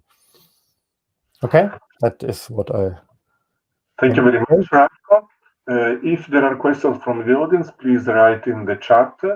And I have a couple of points. So one is the use of these lazy transformations, therefore postpone the checking of the fact that the constraints are satisfied after the generation of the resulting graph. This suggests that with this approach, you may generate a lot of graphs which are useless in a sense, because you have to throw them away afterwards because they become inconsistent. Did you make any consideration about efficiency of this approach with respect to checking the condition of applicability condition beforehand? It's a good question. I mean, you can handle this in two different ways. In the construction of the unfolding, you could try to apply the rule, then create the constraints that are basically derived from the right-hand side of the rule and embed it into the type graph, then check for consistency and essentially rule out the applicability there. Okay, so you don't have to wait until the entire unfolding is constructed. I mean, or the partial unfolding is constructed, because the entire unfolding you may not be able to construct it. So in a sense, you don't really lose anything. You can check as early as you want, but you also have the option of collecting all the constraints and only check them at the very beginning. So our idea here is essentially that we collect the constraints and check them so for a configuration, so for consistent history, have the set of all the constraints, and only then basically do a consistency check of this set, and that will then tell us whether this is really a configuration or whether this is a spurious one, essentially, that structurally is sound, but in terms of the data constraints isn't actually possible. Yeah? And so I guess the question in terms of performance here would be how many of these spurious configurations you get. Yes, this will be. And that is a valid question. I cannot. You will need an implementation to check this. Okay, Raiko, thank you very much. I think the time is over. So we pass to the second speaker of this. Thank you again. And I cannot clap here. I don't know. I mean, I can. And the second talk will be given by Jens Koziol. The presentation he is about to give is actually a paper in the category of new ideas paper, which means that it was actually already accepted and published in the WADT 2018 proceedings. But Jens has the opportunity to present it again for icgt. This is a joint work with Lars Frische, Nebras Dassar, Andy Schur, and Gabriele Tenzer. And the title is the one that you can see, Constructing Constraint-Preserving Interaction Schemes in Adhesive Categories. Let me also remark that Jens will be, I think you again will present a further paper later in this session. So I imagine that this can be also some introduction, some introduction to the topics of the next paper. Please, go ahead, Jens. You have a few 20 minutes and something more for the presentation. Yeah, thank you very much for the introduction, Andrea.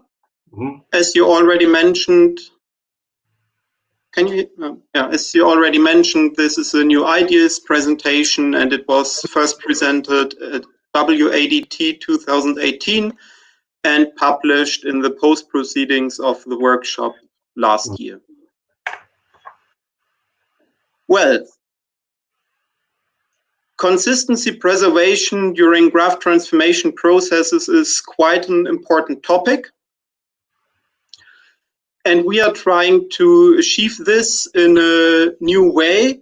And we are doing so in the setting of monotonic rules. So rules which only create structure and don't delete anything. And what's called atomic constraints or atomic graph constraints. These are just constraints of the form for all graphs P, there exists a graph C. And our transformations are defined via the double push-out approach. So in the setting of monotonic rules, it's only computing one push-out. And there are several approaches to such a kind of preservation, and the one obvious one is the use of application conditions. So you hinder rules to be applicable if they would introduce violations. And our objective in this work is, instead of controlling this application, we want to amend the rules. And for this, we are using multi-rules as a means, because atomic graph constraints have this for all exist structure, and multi-rules have this kind of for all semantics. So the basic idea is everywhere where something is missing, because I introduced the precondition for such an atomic constraint, I want to use the suitable multi-rule to also add the now needed postcondition. So this work was actually motivated by existing work in the context of so-called triple graph grammars. You see a small excerpt of an example here. This is from the setting of concurrent co-evolution of class diagrams and a custom documentation structure. The slides only show the documentation side. So we have documents which just document the behavior of the classes. So I have entries for the methods of the class to which the document belongs. I have hyperlinks to superclasses. I have hyperlinks to inherited methods. And we want to evolve these documentation structure in such a way that that consistency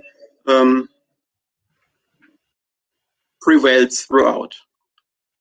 So an example for a very simple grammar. The rules are depicted in an integrated fashion. So it just means black nodes and edges are matched. Green elements are created new. So we have one rule which is able to create a new document, a rule which is able to insert references between existing documents, and a rule which is able to create a new entry inside an existing document. I think I can make this very short. Monotonic rule is a monomorphism, and I apply it via finding a match. In our work, a monic match, and just compute a push out. So let's have a look at two atomic constraints. The first one, we have this for all chain of two references. We want to have the third reference as well. So the reference structure should be transitively closed. On the class side, one has inheritance, so the transitivity does not need to be made explicit. But on the documentation structure, these references are hyperlinks. So if I have a look at a documentation, I want to have a hyperlink to every documentation of a class from which the corresponding class inherits. And similarly for entries, whenever I have a document which owns an entry and there's another document referencing it, I should also reference this entry in the in this document. So the formal definition of such a constraint is also such an atomic constraint is basically monomorphism from one object P to one object C. And we say that an object G satisfies such an atomic constraint if for every monomorphism small p to this object G, there is also a monomorphism Q from the big C to G, such that the obvious diagram commutes. Now let me recap this common technique to constraint preservation.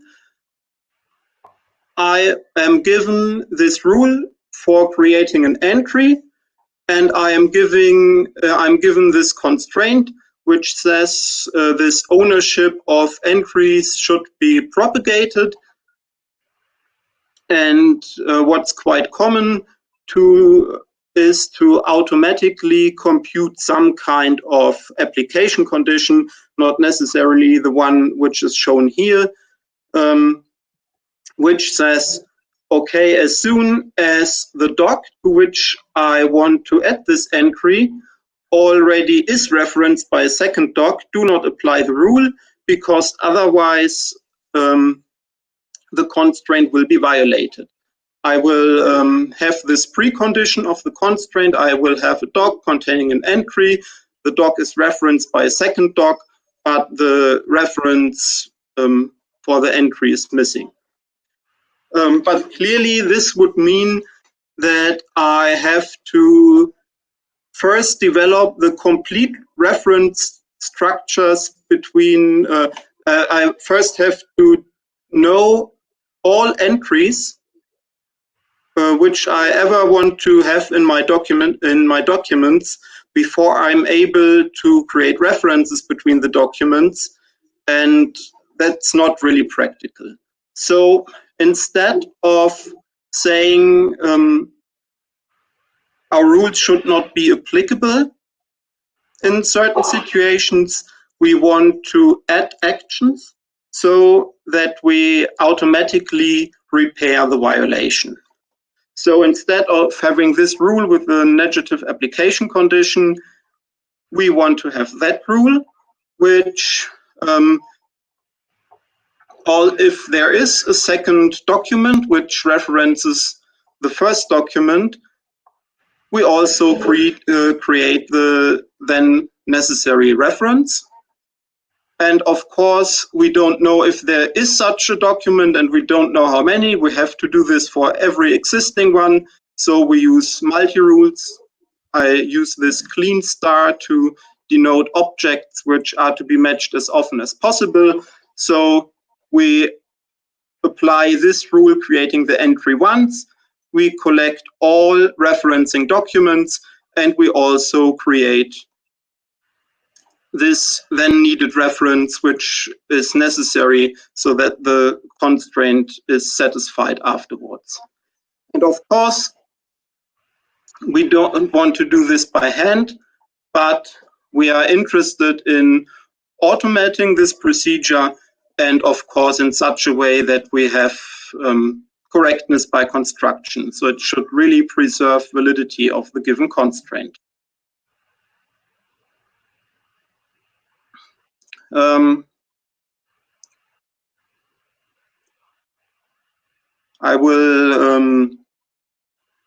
way we are doing this is via so-called interaction schemes.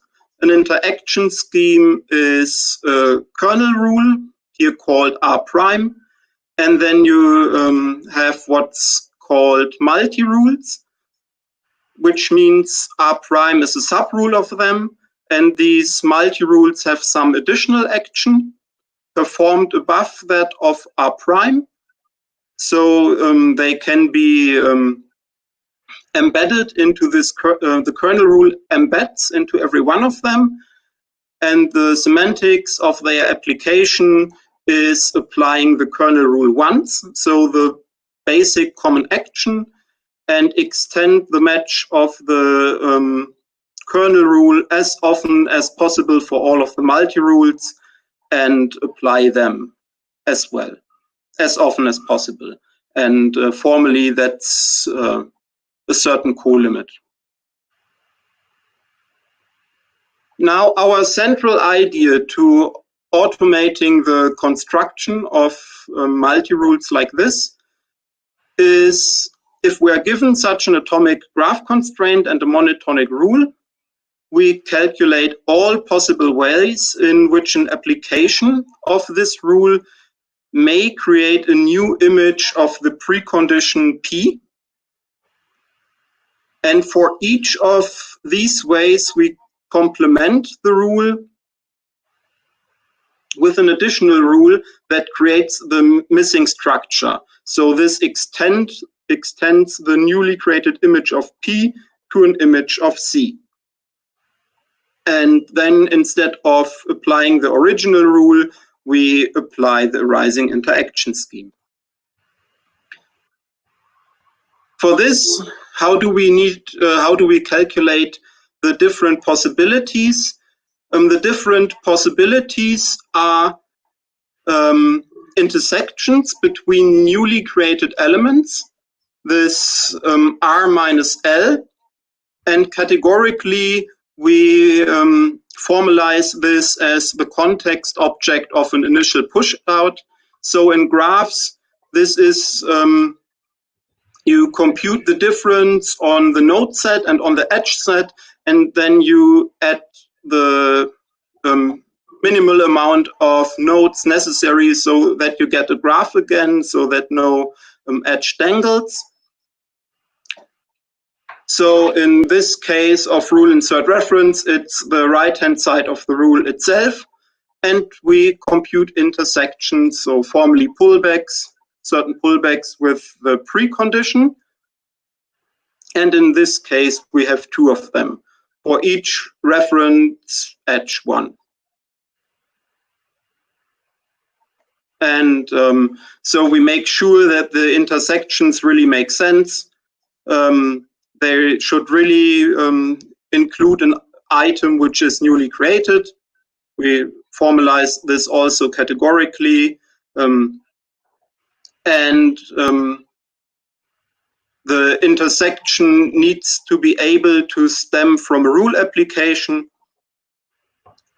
But let me make this more practical.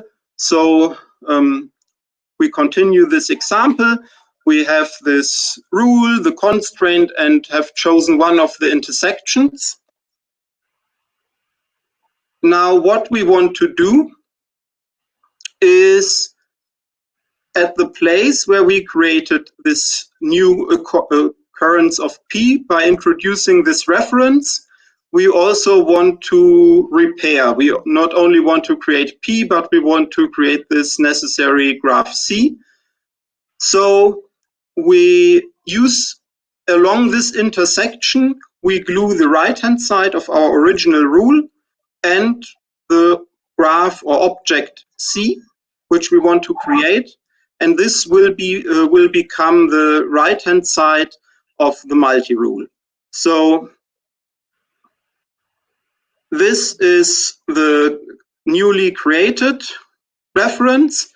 This is a reference which needs to exist in the graph already, and we additionally create this reference in our new multi-rule. And then we also need to compute a left-hand side for our multi-rule. We only want to apply this if we really introduce a new violation. And for this, we need to know that the part of P without the intersection already existed. Otherwise, I wouldn't introduce a new occurrence of P. So our left-hand side takes this necessary complemental context and merges it with the left-hand side of the original rule. So along the boundary nodes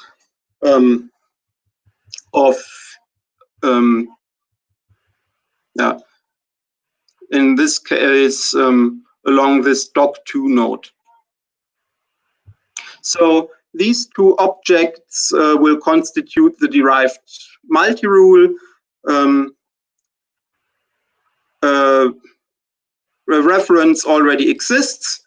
My kernel rule creates this. So I have a new precondition for the given constraint. I want to have transitive closure, and therefore I will also apply the multi-rule which inserts the missing reference. So in case of this transitive reference structure example, we will get two different multi-rules as output. And for the rule to create an entry and this propagation of ownership constraint, we will get one multi-rule. And then in our paper, we prove that we indeed obtain meaningful interaction schemes. So all the derived rules are multi-rules for the original rule. And in adhesive categories with initial push-outs, if I compute this interaction scheme, and then if I apply this interaction scheme to a graph G, which satisfies the constraint, I will obtain an instance H, which also satisfies the constraint. There are two things. One minor thing, I need to have a finite number of multi-rule matches.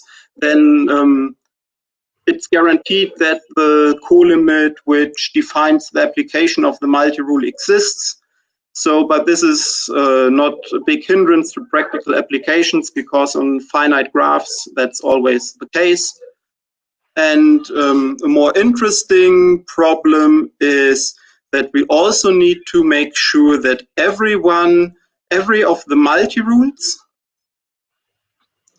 the newly created elements of every of the multi-rules are only allowed to intersect with this precondition P in so-called boundary elements,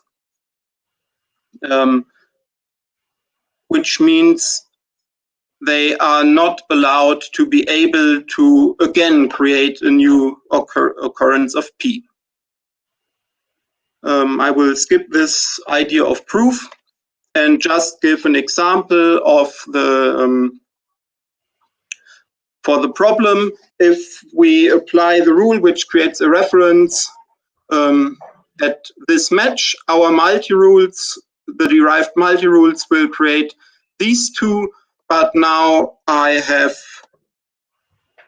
a new missing edge, and this is not created yet. So if we can exclude this problem, we preserve validity, and we have started doing research in how to address this problem by recursively applying our computation. It seems that this is possible to, if this computation at some point stops. Jens, sorry, you have five minutes. Oh, thank you. We have examples where this computation at some point stops, and we get a bigger interaction scheme, which now preserves validity generally, but we have not worked this out completely. So that's ongoing research.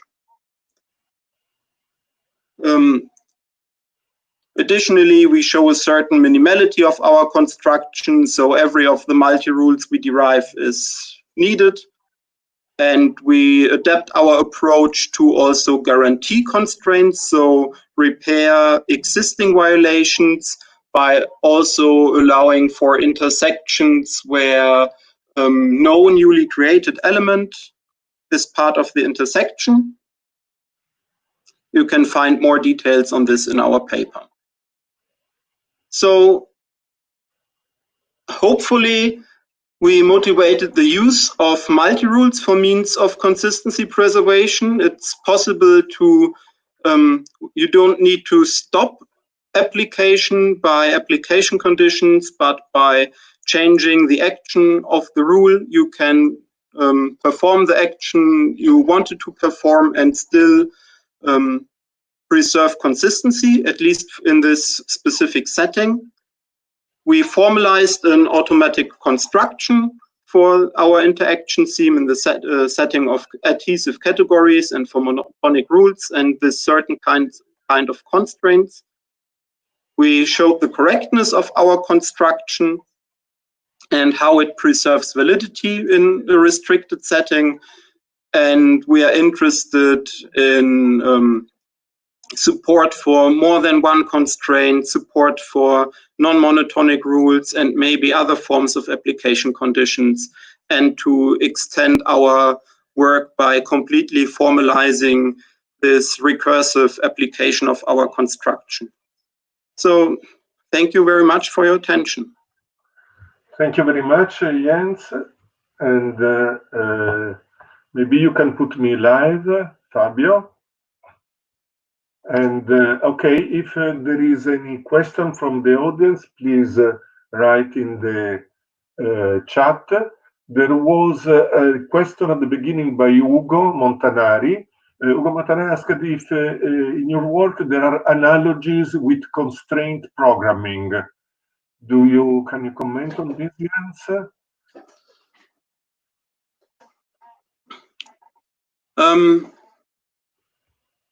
We did not consider that.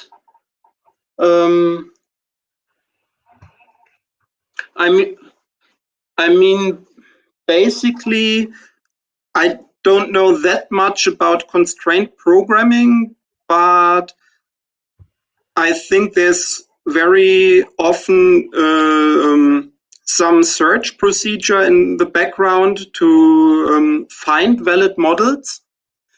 And we are doing, if one would implement this would be a very costly computation in the beginning to compute all these necessary multi-rules. But then we would not need to search for a valid model in the area around the resulting one, but would automatically add all the needed elements so that the graph or object is a valid object again. Okay. So. Okay, thanks. And I have another observation from my side. We run in problems which are very similar to the ones you addressed recently in a work that we presented yesterday, Raiko presented yesterday at GCM. I have a question. When you use the multi-rule, you must use the largest possible application of the multi-rule, right? In order to fix a constraint, and this means that you need to you have the star operation that takes the largest possible match. Did you consider, instead of not repairing but guaranteeing the consistency of the graph, not with a single rule applied to the whole graphical structure, but with local repairs defined by new rules that have to be applied sequentially, but sequentially with some control structure which are guaranteed to terminate the repairing before starting a new rule of the original system? Did you consider some kind of computation like this? I think that our work is equivalent to such an approach because one has this complement construction for multi-rules. So one could, instead of applying our interaction scheme, only apply the kernel rule and then develop a certain control flow to apply the complement rules of the multi-rules. And the other way around, if I have such a control flow applying local repairs, it should be possible to also express this via amalgamation. I see. Okay, this makes perfectly sense. Thank you. Thank you very much. If there aren't other questions, then I thank Jens again, clap, clap. And we pass to the next speaker of this afternoon session, and in particular to Sven, who, sorry, I look for the title. So to Sven Schneider, which presents a joint work with Johannes Dick and Holger Giese. And the title, you can share your screen, Sven. The title is Formal Verification of Invariance for Attributed Graphs, graph transformation systems based on nested attributed graph conditions. I promise that I will do my best not to cut the streaming at the end of the presentation for the question. Maybe the audience can also pose some questions about your morning talk, taking the opportunity, exploiting the fact that you give 2 talks in 1 day. Yeah. Yeah, right. I also had some discussion with Raiko already, so but feel free then to ask also about the other talk. So then I'm just starting, I guess. So in this talk, we consider a system, and we again consider a specification that we want to check with respect to that system. And for that, we want to come up with a verification algorithm. And this verification algorithm should return either yes or no, making judgment on whether the system satisfies this given specification. As a matter of fact, verification algorithms may also return unknown when they are unable to derive either yes or no. That may also be the reason when there are limited resources, like limited runtime or limited memory consumption, that limit the runtime of this verification algorithm. So we will also consider the scenario where it's possible that an unknown result is returned. Basically, when one of these outcomes are returned, it's always nice if for this yes case, so when the system satisfies the given specification, when also a proof is returned that can then be inspected or checked by, for example, a theorem proof or something. In the case of no, it would also be nice to obtain a counterexample that can be inspected by a user who then understands why the system does not satisfy the given specification. And lastly, in this case of unknown, when, for example, the algorithm aborts prematurely, it would be nice if the remaining problem, that is kind of the last state of this verification algorithm, is also returned. In case it was a termination due to lack of resources, the user could possibly inspect this remaining problem, determine that the system or specification has to be changed, or just decide to rerun this or to continue this verification algorithm based on this last state here. So basically, such a verification algorithm can have different properties. For example, it could be sound, by which I mean that if it returns yes or no, then this is a correct judgment on whether the system satisfies the given specification. It can be terminating by always returning yes, no, or unknown. It can be complete by returning always yes or no. And of course, it can be implementable, meaning that it can be implemented in, for example, Java, and then can be executed. And lastly, this such an algorithm could be efficient, meaning that this implementation in Java, for example, would then run suitably fast. So first, I want to discuss the formalisms that we are using for the system and the specification. So for the system, we are using graph transformation systems, basically typed attribute graph transformation systems, where we also use symbolic graphs. The graph transformation system itself is then given by a finite set of rules. Here we don't consider a graph program, and we also don't consider, for example, priorities. As of now, maybe this can be integrated into the approach in the future, but we don't have that right now. Of course, it can be encoded into the rules, but currently we don't do that. Lastly, we have a set of initial graphs in this graph transformation system instead of just a single initial graph. And this set of initial graphs is characterized by a single nested graph condition over symbolic graphs. So such a nested graph condition over symbolic graphs then characterizes those initial states, or these initial graphs basically, by representing the way that all graphs that satisfy the graph condition are initial graphs. Down here, we have one rule of a case study that we considered. In this case study, shuttles are moving on a track topology. In this one rule here, we have a shuttle that is on a single track T1. And this shuttle in this rule is moved from the track T1 to the next track T2. So this add edge here is removed, and this add edge is created here. What we have here on this left-hand side, this is a negative application condition that says that this track T1 here, that's the same track T1, does not have a signal flag attached to it. Also, T1 and T2 have a warning and a const flag attached, but we'll talk about these flags in a couple of slides. Here on the left bottom side, we again have a similar to what Raiko told like two talks ago. We describe how attributes are changed by this graph transformation rule. So the system here contains an attribute length that describes how long is one track, like in meters or something. And this statement here in the top, s prime equals s, indicates that when we apply this rule here, that this length is not changed. So it's a constant basically throughout the entire computations. Also, what has changed is that the acceleration of the shuttle is set to 0. So basically, it goes into a constant acceleration mode. Lastly, the velocity of the shuttle after the application of the rule depends on the velocity of the shuttle before the application of the rule, the current acceleration, and the length of each track. So basically, this is how graph transformation systems can look like, and this is what's basically happening in our shuttle example here, where shuttles are moving on track topology. So as specifications, we consider state invariants. State invariants can be understood as safety properties, so certain states cannot be reached. In a different context, state invariants can also be understood as consistency properties. That just depends on the domain where you are.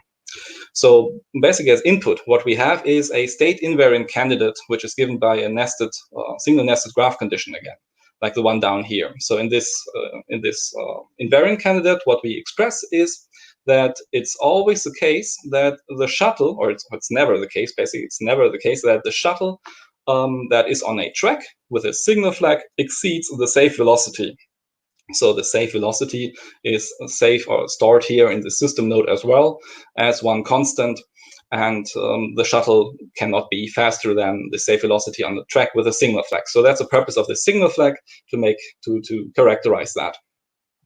In addition to this state invariant candidate, which is to be verified by our algorithm, we also provide assumed state invariants, also given by nested graph conditions. As a first idea, you can understand that when you verify state invariants, they may be helpful when you want to verify further state invariants afterwards. But I will discuss further application of that in a short time. So basically here, we understand that we have a graph transformation system as input, and we have a specification in terms of a nested graph condition that should be a state invariant. And now what we want to do is we want to understand how this verification algorithm actually works internally. So as an interlude, I want to shortly present what a label transition system is to those that don't know. So a label transition system is a 4-tuple. It contains a set of states. It contains here, I call it Z, describing a subset of Q that are those initial states. So also in this label transition formalization here, we have a set of initial states, we have a set of labels, and then we have a labeled step relation between states of this LTS. Since we consider invariant candidates here in this LTS setting, a state predicate, just like Z, would be an invariant candidate as well. So why do we use label transition systems in this talk? Because they serve as an abstract representation of state spaces of graph transformation systems, for example, where those states are just the graphs, and these steps, those labeled steps between graphs, are just graph transformation steps. Also, in the next couple of slides, we will see that it is a foundation for an LTS-based verification algorithm that we will then instantiate to the graph transformation setting. So back to this overview picture here, the question or the setting is now given by that we consider an LTS as a system and a state predicate as a specification, and then we want to come up with an LTS-based verification algorithm, but kind of abstracting away from some of these graph-based or graph-related problems. So intuitively, what we do is we employ the technique of k-induction. That's not new, but the basic idea of k-induction is that we start with this set of initial states Z, and then, of course, this label transition system defines reachable states for this label transition system. So these are the states that are reachable from any of those states in Z. And then we have an invariant candidate I, and what we then want to verify or check is whether there is a path from some initial state to some state that is reachable, but not satisfying the invariant candidate. So this path here from one of these states, from Z, to one of these states here in R minus I minus Z, that would be a violation. So since computing all reachable states is often not a good idea, what we do instead is we try to find a technique that is static by not computing this reachable state space. So that's also what we use this assumed invariant for. This assumed invariant certainly, when it's correct, it includes basically all those reachable states. And that's why what we then do instead, we can just try to find a counterexample that leads from one initial state to a state here in this red area. So that just makes it easy in the sense that we don't need to compute all reachable states, and we can then apply some static analysis, as I will explain afterwards or just now. So generally, the first step of such an analysis would be that here I drew Z to be a subset of I. But if that is not the case, then certainly we have a violation of length 0, of course. So ignoring that, the next two possible cases are that we have a violation, shortest violation of one step, where we can go immediately from one initial state to one violating state. And alternatively, what we can have is that the first step leaves Z, and that the last step goes from here, from this from I and A to A without I. So that would be the last step. All other possible ways from Z to A would not be shortest violations, and that's not important to consider. So the idea is to compute these shortest violations iteratively in an algorithm by computing them in a backwards way. So instead of going forward from Z to here, we would go backwards and try to find such a path. However, this technique based on K-induction has problems, at least two problems that I want to discuss. So basically, it's in general incomplete, because it is possible that when you go backwards, you may stay in this white area here infinitely long. So because you can always make a backward step and you never reach Z, but you always stay in this area. And that can also be the case for graph transformation systems, because a backward step, for example, may just increase an attribute of some node, and then you can always go back and back and back. One way to handle this problem would be to strengthen this assumed invariant, kind of restricting the states that can be traversed. So that is something that has to be done by the user. So that's something that we cannot really do in this verification algorithms in full generality. Of course, graph transformation systems are Turing complete, and then we have finesse graph conditions, which are also quite expressive. So we can't really expect to have a complete analysis approach here. But there is also another problem, and this problem has to be solved. So the problem here is regarding implementability of this analysis algorithm, because it may be the case that we have infinitely many candidates for shortest violations. So just also Heiko also pointed that out in his talk, that if you go back, then maybe there could be a step with an infinite number of predecessors. In his talk, there were infinitely many successors, but that is just the other direction. So in this, that can also happen in graph transformation systems, where this backward step may add a node. So forward would be a deletion of a node, backward is an addition of a node with an attribute. And if this attribute lives in a kind of a sort of natural numbers, then you can add infinitely many backward steps. And that could, of course, then not be handled suitably in a tool. So that is a problem that we want to discuss or solve in the rest of the talk then. So back to this overview picture. What we did is that we verified in Zabel that this K-induction-based analysis approach actually works well for label transition systems. So in the sense that if yes or no are returned, then these are correct judgments. And the counterexample that I have shown already indicates that this analysis approach is not complete. And what we do usually, or what K-induction means, is that when you try to compute shortest violations in this backwards manner, that you compute only shortest violations of length at most K, and then you would terminate. So basically, that's how we limit the resources of this analysis algorithm, and then we would terminate. So, and in this case, what we would return as a remaining problem are all those counterexample candidates which are not reached this initial graphs yet, or initial states yet. We would return them, and they could be inspected on why the given K was not successful, not suitable. So for termination, well, it terminates, but it only terminates because we provide limited resources. So yeah. Next, I want to talk about this implementability problem, where we have a potentially infinite number of previous states in this label transition system. So basically, when we consider such a label transition system down here, and we have such an application where this label transition system may have, for some states, an infinite number of previous states, what we want to do is we want to come up with a different second label transition system that only has a finite number of previous states. That would then be enough to have implementability. So basically, the idea is to relate those inputs and then also to relate those outputs. And the basic technique is to have this abstraction, or to verify this abstraction between these two label transition systems. Here is a label LTS abstraction relation. This LTS abstraction relation contains two relations for the states, relating the states of these two label transition systems, and also relating the labels of these two label transition systems.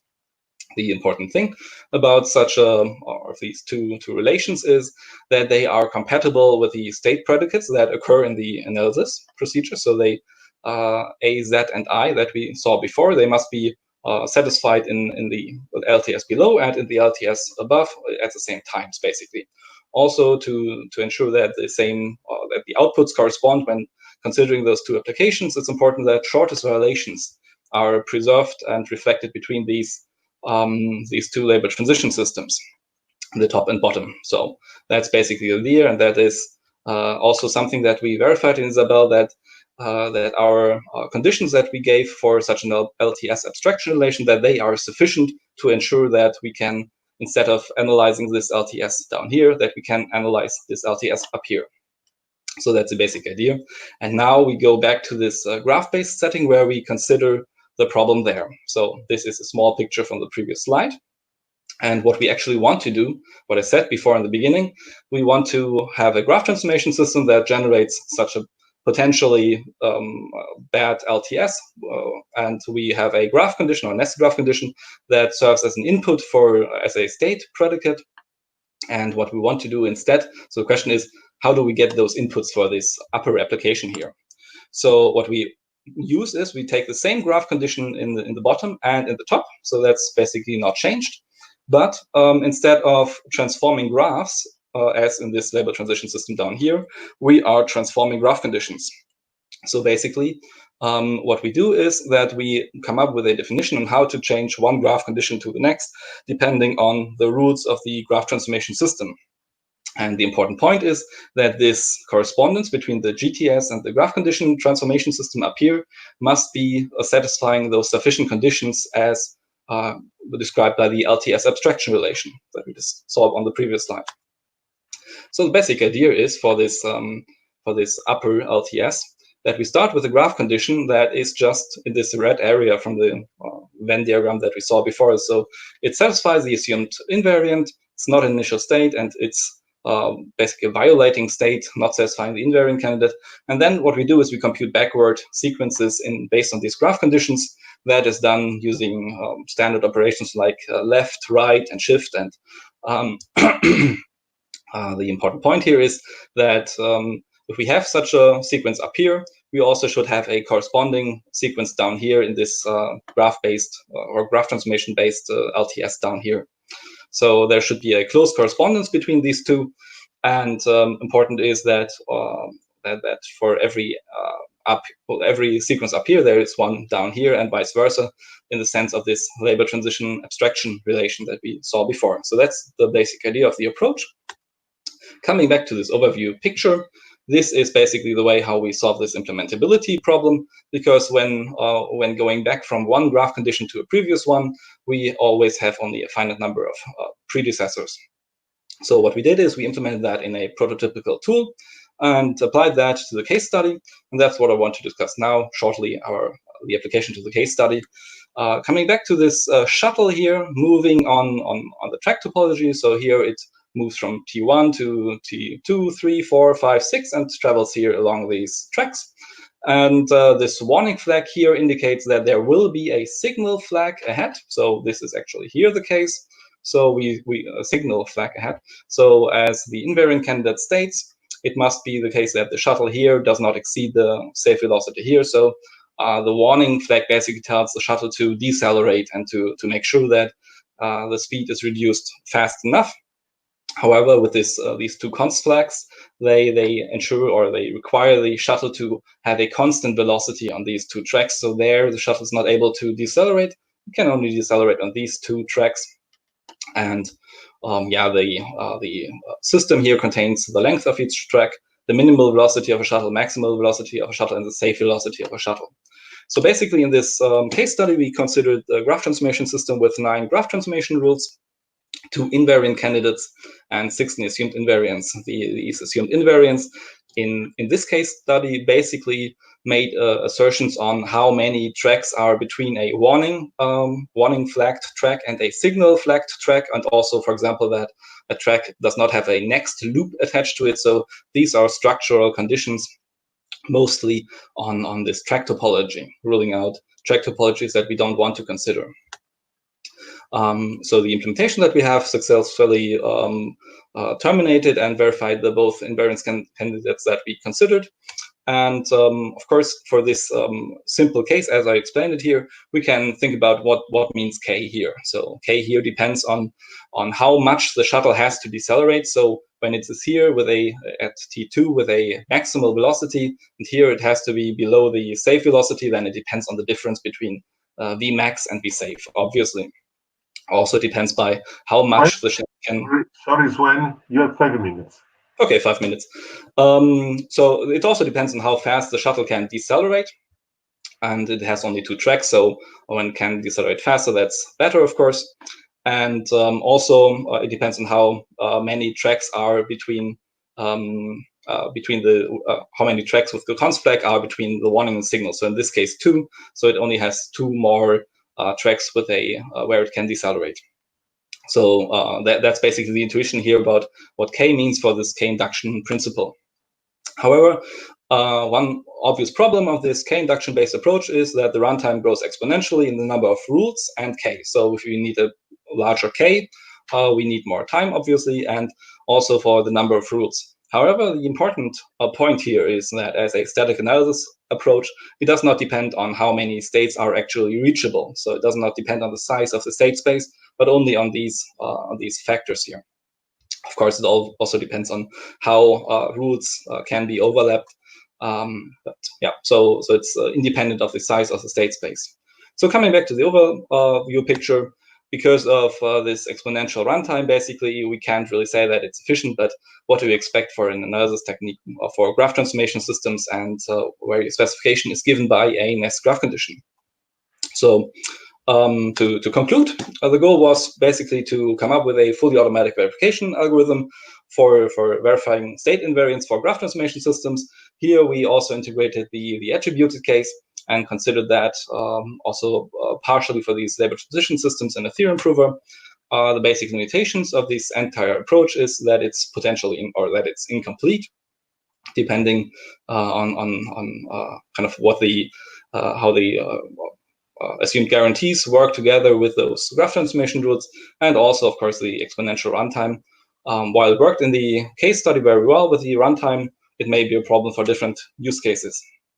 The particular strength of this approach are that initial states can be easily exchanged because they are easily represented only with nest graph conditions, and also that we can facilitate a specification of those reachable states using an assumed guarantee or assumed invariance. Also, using now attributions allows to encode time behavior or in the way shuttles move on these tracks. Okay, that's the end of the talk. Thank you very much, Sven. So I clap because I'm the only one who can. If there is any question from the audience, please write it on the chat. I will pass it to Sven. And I have a question. You mentioned this idea of abstracting from the infinite state LTS to finite state one, which is the only way you can handle the sides of the problem. This kind of abstraction is an instance of abstract interpretation. Did you apply this technique in a way which is current with the theory of abstract interpretation, or is it defined independently of these ideas? So I'm aware that there are also many other works where such an abstraction is also carried out. But I'm not really aware of a different approach that does that with graphs and k-induction and attributes. But of course, there are also previous works where things like this have also been presented without attributes by, for example, one of my co-authors, Johannes Dück. And there are, of course, similarities to other abstraction-based approaches. Yeah. Okay, thank you. So there is a question by Barbara Koenig. She asks, can you use arbitrary nested graph conditions in your implementation? Do you have to solve the implication problem, which is undecidable? Yes, so the implementation now works with arbitrary nested application conditions over these symbolic graphs. And it's true that we then have to check, especially for these graph conditions here, we have to check that if, for example, here GC2 is reached, then we have to disambiguate GC2 with respect to satisfaction of A, Z, and I. So to make sure that the graphs represented by GC2, like here only G2 is given, that they all satisfy A, or that they all satisfy Z, or all satisfy I, or that there is this disambiguation. So for that, we use autograph as a constraint solver for nested application conditions. And while the problem is undecidable, usually it runs quite well for that. But sure, if for example, that does not provide a suitable answer, we would inform the user about that in other applications. The same, of course, also happens for the attribution. So also we have to check whether certain attributions are compatible, and that for that we use Z3. And for these attributions, we use also kind of first order logic kind of expressions, and Z3 then has to check that for us. And if Z3 would then also not be able to make a decision there, then we would also inform the user. Yeah, of course, kind of when you would do this here, and this when it would happen here in this setting, we would just continue with this counterexample candidate, because if we can't rule it out, we would still maintain that, and maybe it can be ruled out at a later point, or if it can't be ruled out later, then maybe the user can inspect that. But usually for the case study that we considered, this did not turn out to be a problem. Okay, thank you very much for the comprehensive answer. And if there aren't other questions from the audience, then I will thank Sven again. And I will pass to the next speaker of this long session, to Lynn.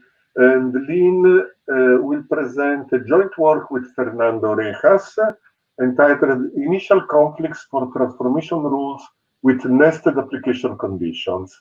Please, Lynn, share your screen and go ahead. Okay, thank you, Andrea. I hope you can hear me. Yes, I can hear and I can see the slide. Okay, then I'll start with our talk, which results from joint work that we have done actually last year when Fernando was visiting me, so during a research stay in Potsdam. And I want to start with giving some practical context, because it's quite a theoretical paper, but the theory on initial conflicts and the critical pair theory is actually used in software engineering in several application domains. And then it's used as a conflict detection technique for graph transformation. So what does this conflict detection technique do? It takes as an input pairs of graph transformation rules, and as an output, it gives you a conflict overview for this rule pair in some kind of minimal context. It's a well-founded technique. We will see this in this presentation. In particular, it's fully automatic and it's state independent, or it's a static analysis technique in the sense that it is not computing state spaces, for example, such as in the case of model checking. And it's language independent in the sense that it doesn't focus on a specific modeling language or programming languages, but yeah, it's designed to work for the universal data structure of graphs. So in which kind of application domains is this technique being applied? We did a study in a former paper, and then we categorized a number of papers in there where conflict detection has been used. Actually, one of the oldest use cases is actually also concerned with use cases in software engineering, actually. No? So it's about finding conflicts as early as possible during software engineering in the requirements analysis phase. You can use conflict detection to do that.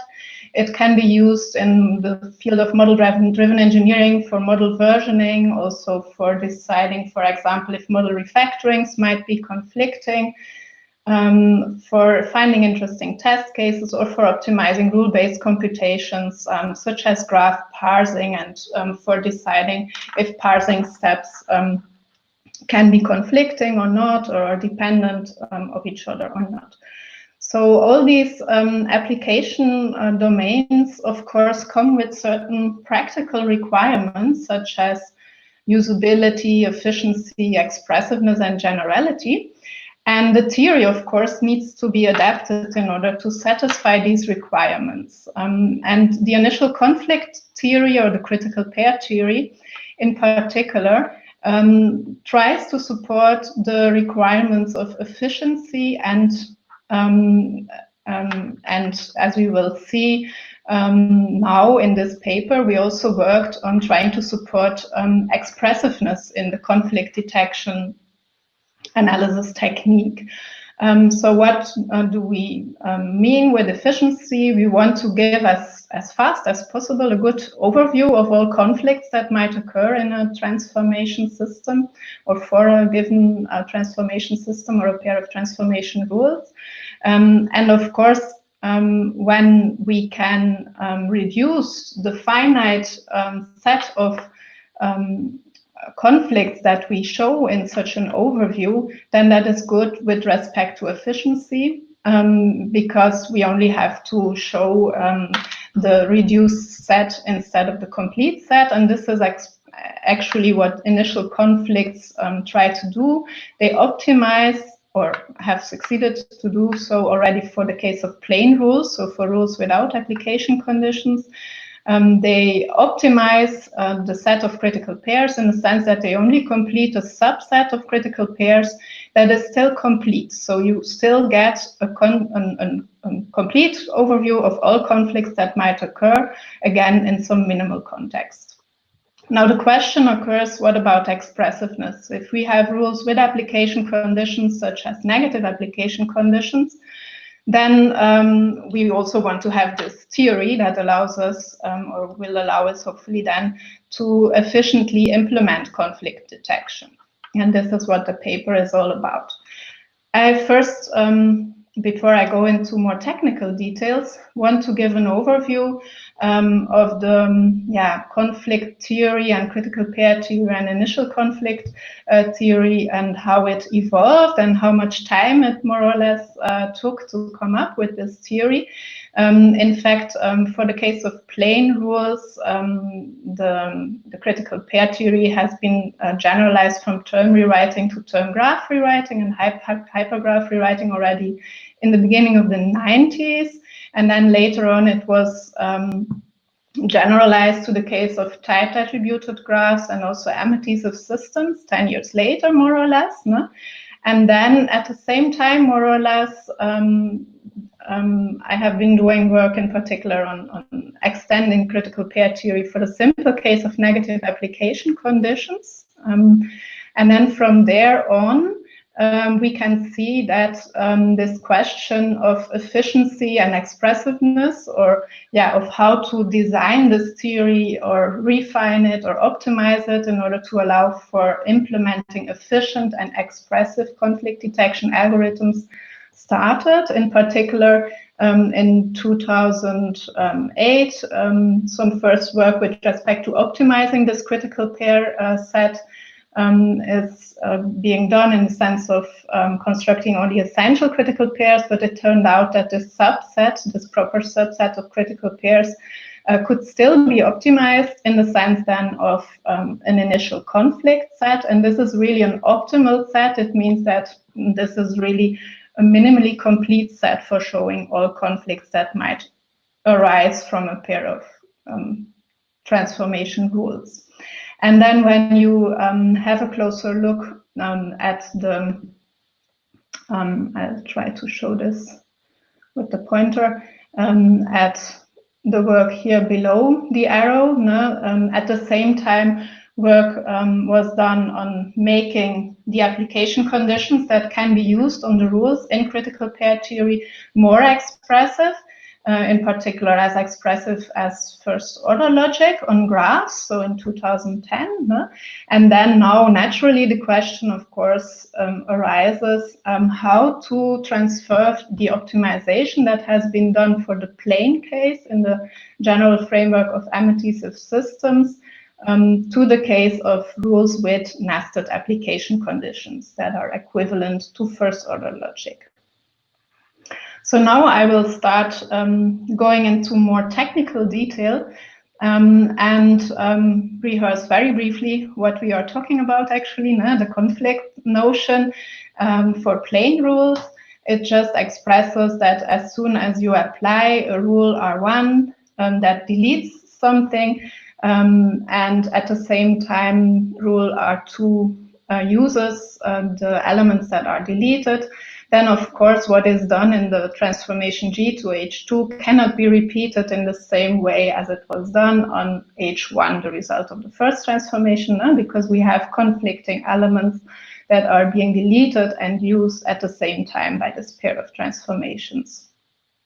So in a double push-out approach, as you can see depicted here, this means that the mediating morphism, as it is sometimes called over here, it does not exist because the elements that are being that would need to be refound, so to say, by an extended match here from L2 to H1 cannot be found, which is, so to say, expressed by the non-existence of this mediating morphism.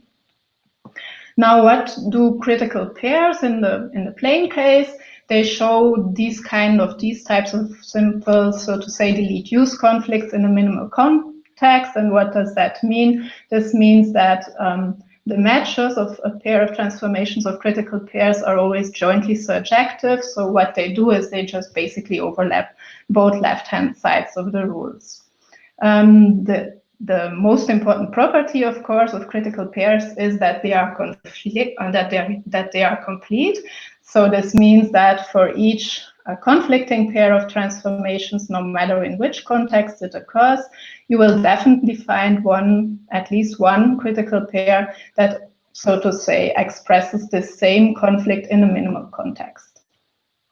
One important thing to notice here is that we have in plain case, the property of conflict inheritance. This means that as soon as a bigger transformation, so to say, or a transformation in a bigger context, G, has a conflict, whenever we can embed a smaller one into this pair of transformations, such as the critical pair that you can see here, will also be conflicting in the same way. So it will also show a delete use conflict. This will become important later in this talk. So yeah, what is now the difference between critical pairs and initial conflicts in the plain case? In the plain case, this just means that we cannot keep finding even a more minimal context, so to say. So what was noticed in the case of critical pairs was that when this is a critical pair here, when this transformation here and this transformation here builds a transformation pair, and this is just jointly surjectively overlapping both matches from L1 to K and L2 to K, then it was possible to find another critical pair, which is even more minimal, so to say, that could be embedded and is not isomorphic. But for initial conflicts, this is not the case. So for initial conflicts, we really know that it's the, so to say, smallest one. in a categorical way, we say that's an initial transformation pair, and it's also a unique transformation pair that, so to say, represents the conflict really in a minimal, so the set of initial conflicts is really a set of minimally complete conflicts. So this is what was achieved in the state of the art, so to say. We are now interested in the case of rules with nested application conditions, and we immediately, so to say, revert to this more complex case, because it was somehow easier to show directly the theory in this more complex case. And we will see that we could also show a relationship between both. That is very interesting. The theory of critical pairs has, in fact, been generalized already to both cases, to the case of rules with next and to the case of rules with application conditions. So we are now interested in finding proper subsets of these critical pairs that have been designed already in the state of the art. In the same vein, so to say, so also finding kind of minimally complete sets and not just complete subsets of conflicts.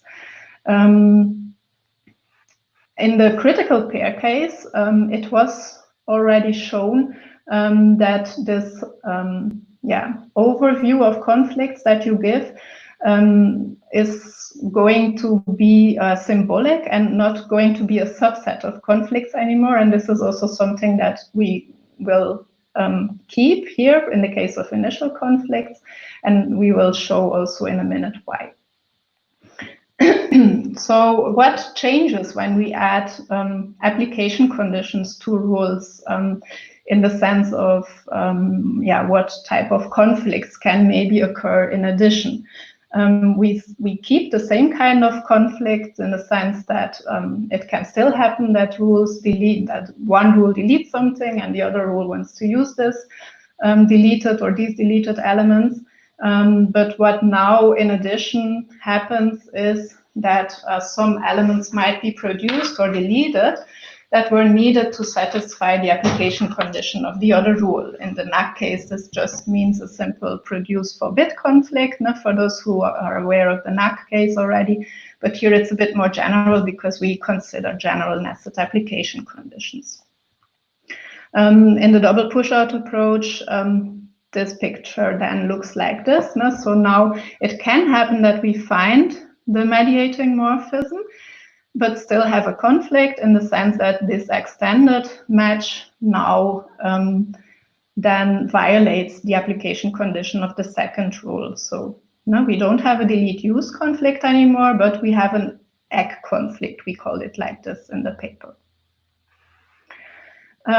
We don't have inheritance for these egg conflicts, and this is actually one of the first things that become more complicated.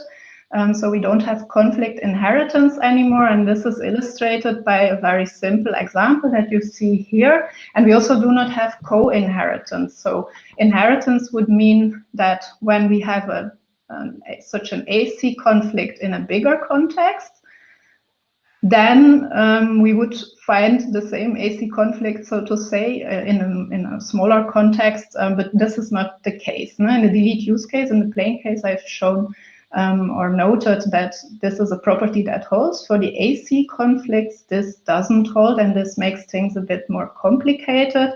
Also, the other way around does not hold, and we call this property co-inheritance. And this, we will see that this is one of the reasons why we need to revert to symbolic transformation pairs as initial conflicts, and we cannot define initial conflicts in general anymore as a subset of conflicts. We have another additional thing that is more complex in the case of rules with X. And this is expressed by a theorem that we have proven in the paper, and I will only give the proof idea here. But it's kind of motivates why we really need to become symbolic in the case of initial conflicts for rules with application conditions, because we were able to prove that there is indeed, in the case of rules with X, no finite and complete subset of conflicts for a given rule pair. And the proof idea just shows that if we would, so by contradiction, if we would have such a set, then every condition, so every application condition would be equivalent to a finite disjunction of positive literals of this very atomic form. And this is, of course, in contradiction with first order logic.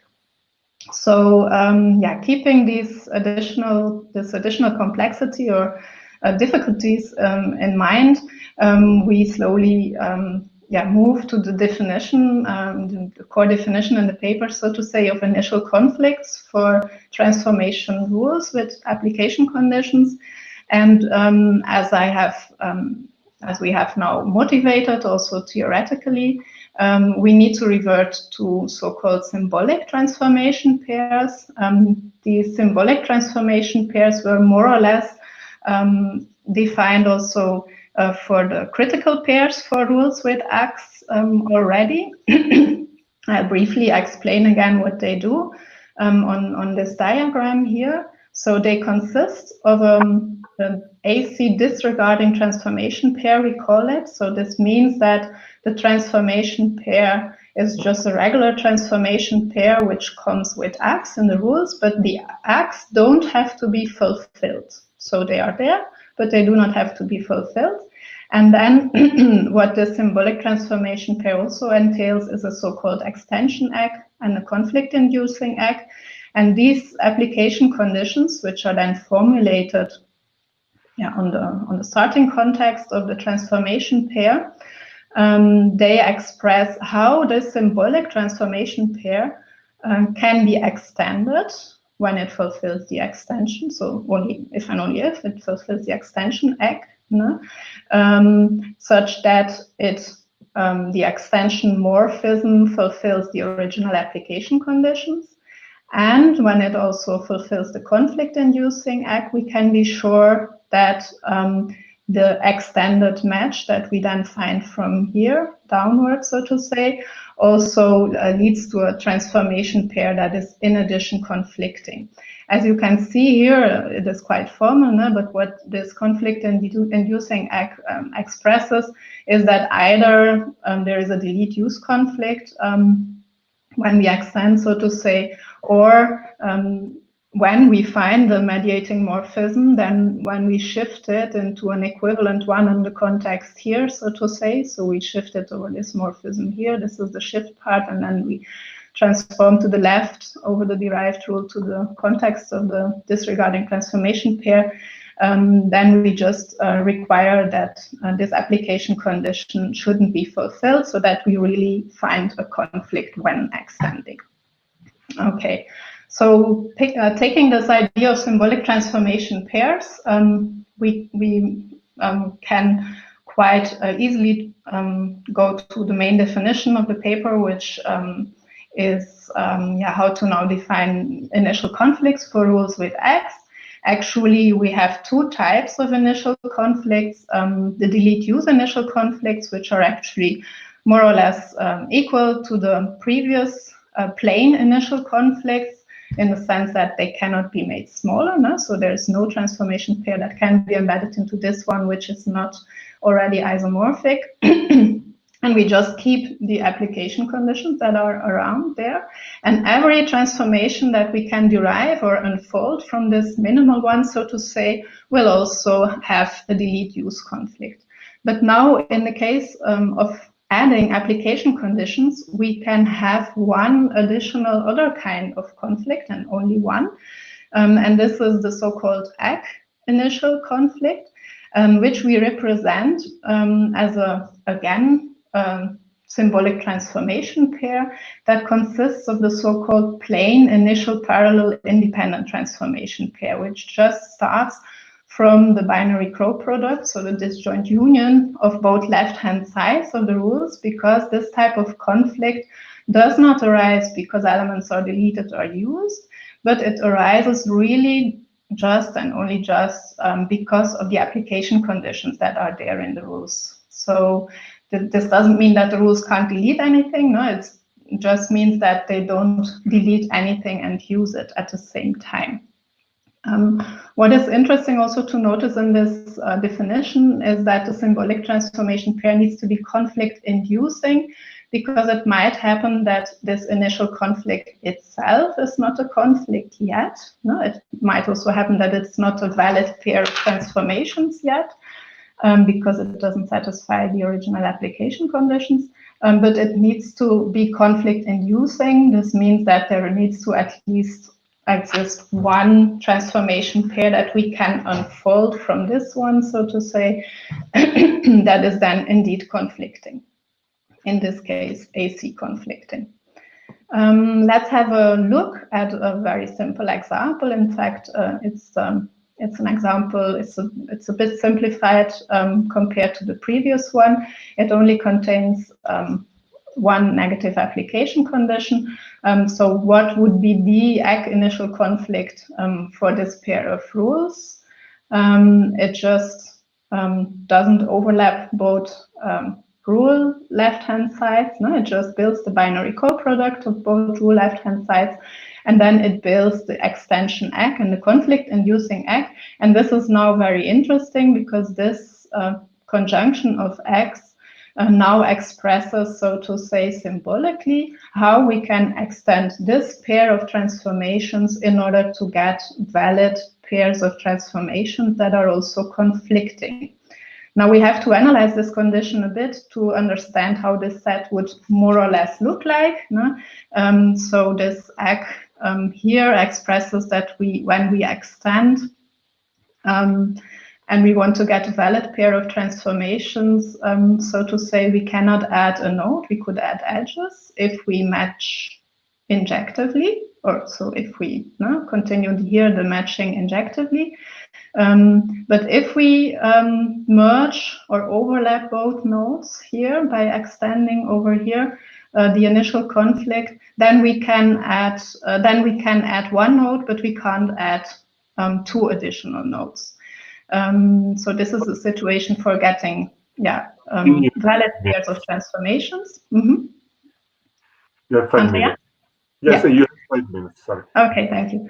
And the conflict-inducing ACK expresses, on the other hand, that if we want to get a conflict, not only a valid pair of transformations, then we need to make sure that,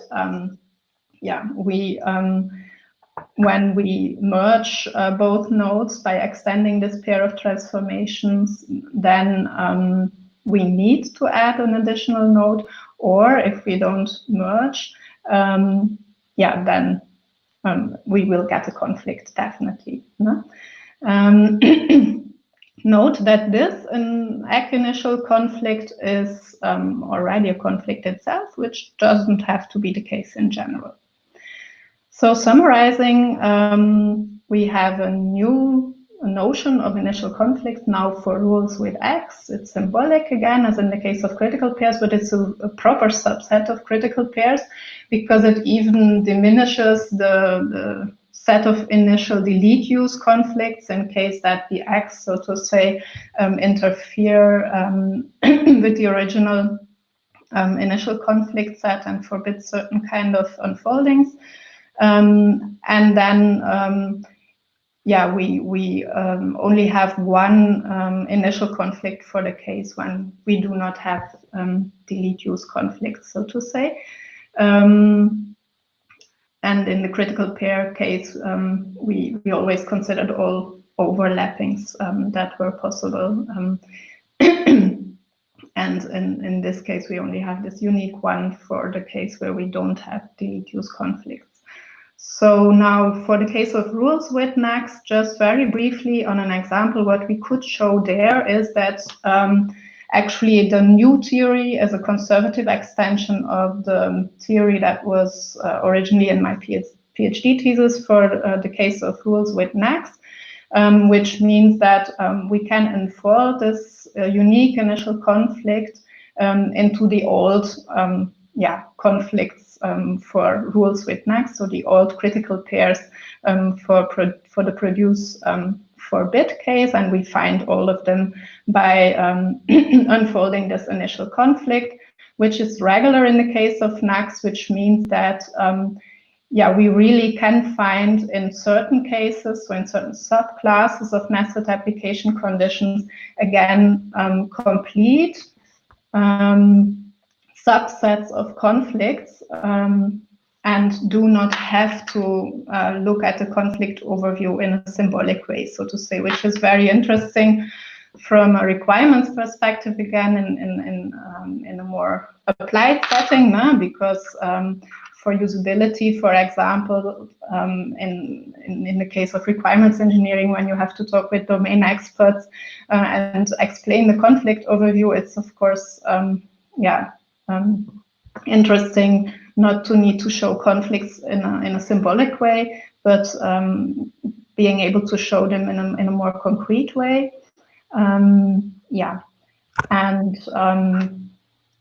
This brings us already to the last slide, which is a bit of future work still. So what we have achieved is that we have now generalized the initial conflicts idea to rules with application conditions.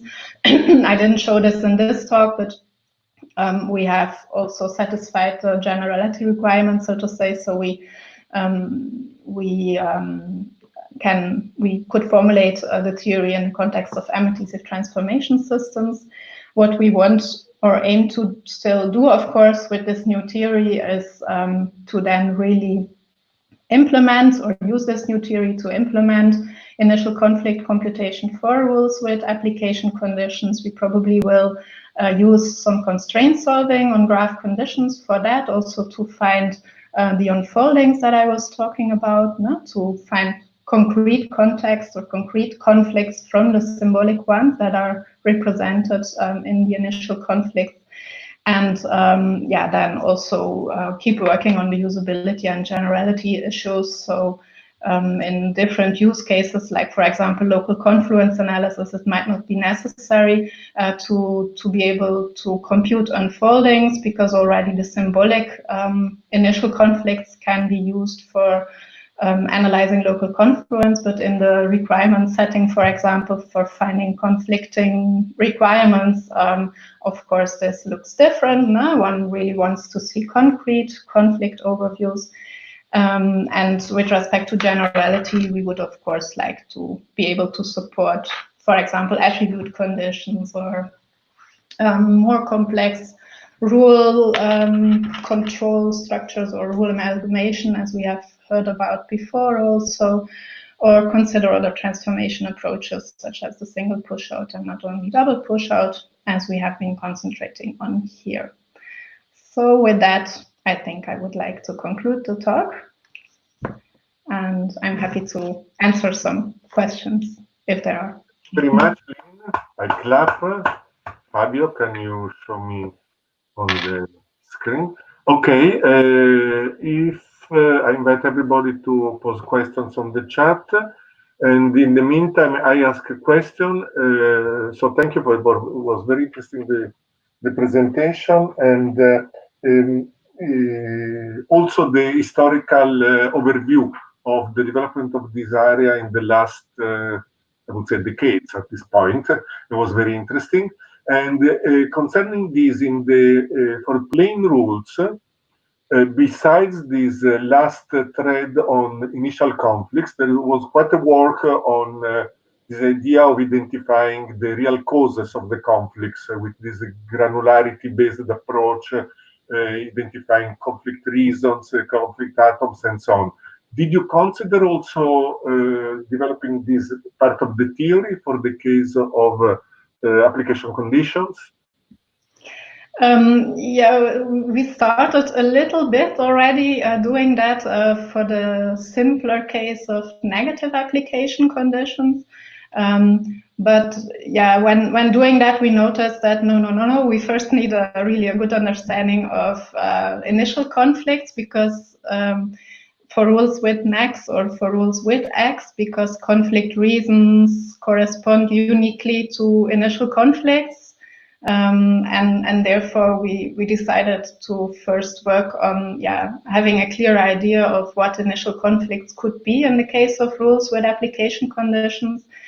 And since initial conflicts were being, so to say, defined categorically and descriptively, it was also possible to come up with this theory, so to say, for the general case of nested application conditions. But now, of course, we have to dig into the details and to the more constructive algorithms and these kind of multi-granular techniques in order to show, for example, not only conflict reasons, but minimal conflict reasons, whatever that might be in the case of nested application conditions. Thank you. So therefore, you consider the possibility, but definitely the more categorical definition of initial conflicts was ideal for starting with these to generalize the theory. And another curiosity, very, very specific curiosity, do you consider learning this theory only injective matches or general matches? We have general matches here. The only thing that we have restricted here is the, so to say, matches that are needed to satisfy or not satisfy the application condition. They are mono. They're mono, okay. Yeah. Sorry, this was very technical. Anyway, thank you. Again, I don't see any other questions arising from the audience. Therefore, thank you again, Lynn. Yeah, thank you, Andrea. And we are now to the last talk of this session, which is will be given again by Jens. This is a joint work with Daniel Struber, Gabriele Tenzer, and Stefan Schaller, and the title is Graph Consistency as a Graduated Property, Consistency Sustaining and Improving Graph Transformations. So I think this will be in the same area of research of the previous talk, but with some more recent results. Please go ahead, Jens. Yeah, thanks again. And indeed, it's in the very same area. Let me start my talk with a quote from Perdita Stevens about tolerating inconsistency in software engineering. In software engineering, it has long been understood that data involved in the development of a software system will, at least at certain points, be inconsistent, and that it can be unproductive or even counterproductive to try to maintain consistency at all times. Rather, mechanisms are needed to tolerate, manage, and understand inconsistency so that it does not threaten the overall aim of the project. Let's compare this with the state of the art in algebraic graph transformation. Now, when talking about consistency in algebraic graph transformation, mostly we refer to the two-valued logic of nested graph constraints. So a graph either is consistent or not. And of course, this consistency can somehow interact with the application of rules. And there are two very important formalisms developed by Annegret Habel and Karl-Heinz Pennemann, the computation of so-called constraint guaranteeing rules. And they are applicable only if the result is valid. And this means if the input was invalid, consistency has to be restored in this single step. And similarly, there is a construction to compute constraint preserving rules, and they warrant consistent output for consistent input. And here we have the drawback that for inconsistent input, the behavior is undetermined. So anything can happen. To give one short example from our domain, of model-driven engineering for this necessity to deal with inconsistent input. I will quickly talk about model-driven optimization via evolutionary algorithms. So if we want to optimize models somehow and are using an evolutionary algorithm, we need to have a start population and to come up with a start population where every single element is consistent with respect to some constraints which the final results should obey, is unfeasible, can be unfeasible. So it can happen in the general case. We have a start population which contains inconsistent graphs. Even all of them could be inconsistent. And then if we formalize the mutations of our populations via rule applications, of course, we want to be able to restore consistency in the long run. Our result should be a graph, a valid graph, but this does not need to happen in a single step.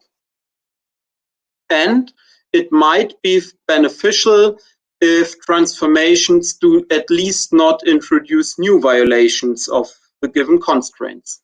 So we should be able to formally address questions like the following.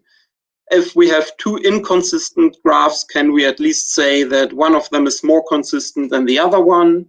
Or given the transformation rule, can its applications introduce new violations of a constraint, or is this not possible? Or something like, given a transformation rule that cannot completely restore consistency, so I don't repair in one step, does it at least in some technical sense improve the situations? And in our work, we want to give a first formal basis to reason about questions exactly like these. So we introduce a graduated, so a multi-valued evaluation of an important class of nested graph constraints. So nested graph constraints have been introduced several times today, and we in this talk are talking about important subclass. I will mention it later. And this graduation, we are going to base this on the number of constraint violations. And then we think about the interaction of consistency with this, this graduated consistency with the application of graph transformations, and introduce the notions of consistency sustainment and consistency improvement to do this. And we show how these newly introduced notions refine the existing ones of preservation and guarantee. And finally, we show how the established framework of critical pair analysis can be used to statically analyze our newly introduced notions. And the formal background of our work are typed graphs. So throughout the talk, throughout our paper, we assume a fixed type graph to be given and work in the category of graphs typed over it. I'm rather confident that we can lift our results to some variant of adhesive categories, but we did not do so yet. Rules are applied via the double push-out approach. And we are addressing linear nested graph constraints, which means we allow for the use of negation, existential quantifier, universal quantifier, but we don't allow for the use of and or.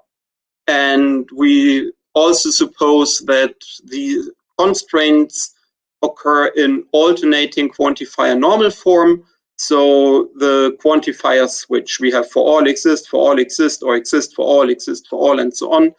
But that's not a restriction, and any linear nested graph constraint can then be transformed into alternating quantifier normal form. Okay, let's start with an example. this comes from the area of model-driven, is motivated by an example from model-driven optimization. The type graph consists of a class and feature, and features are contained in classes and can have dependencies. And the background is that features are given, and I want to develop some assignment of features to classes so that coupling and cohesion are optimal. And in a solution, we don't want to have empty classes which don't contain a feature. So this is the first constraint we will talk about a little bit. We don't want to have double assignments. So in alternative quantifier normal form, we have this for all false, but it's just a negative constraint forbidding that a feature is contained by two different classes. And a last constraint, just to have one example, with starting with an existential quantifier, it states that an uncontained feature exists. So we have a feature which is not contained by a class. Now, what about invalidity or validity of such a constraint in the case of a universal constraint, of a constraint which starts with a universal quantifier? We have a small instance here, two classes, two features, only one feature is contained in a class. And if we have a universal constraint, in this case, the constraint no empty class, we have to check validity at every occurrence of a class. So we have this, in general, we have this first graph in a universal constraint, and at every occurrence in an instant of this first class, we have to check the following subcondition, which can be nested arbitrarily deep, for validity. And we call this the number of relevant occurrences in the case of universal constraints. So how often does this first object, this first graph, occur in a given instance? That's the number of relevant occurrences, because every occurrence is relevant in the sense that the subcondition has to be satisfied there. And then we can count constraint violations. So in this concrete example, this second class C2 does not contain a feature. So of two relevant occurrences, one is a constraint violation. Now, similar in the case of existential constraints, this constraint uncontained feature, we can think about what would be relevant occurrences here. And now validity has only to be ensured for one single occurring feature. So we say whenever we have an existential constraint, the number of relevant occurrences is 1. That's constant, because I only need one where the subconstraint is met. And similarly, the number of constraint violations, we can set this to 0 if there is one occurrence satisfying the subcondition and one otherwise. And this allows us to introduce the notion of partial consistency based on the number of constraint violations. We just say that the consistency index of a graph with respect to a constraint is 1 minus the number of constraint violations divided by the number of relevant occurrences. So in the case of universal constraints, this gives really a graduated notion. And in the case of existential constraints, we obtain 1 or 0 again.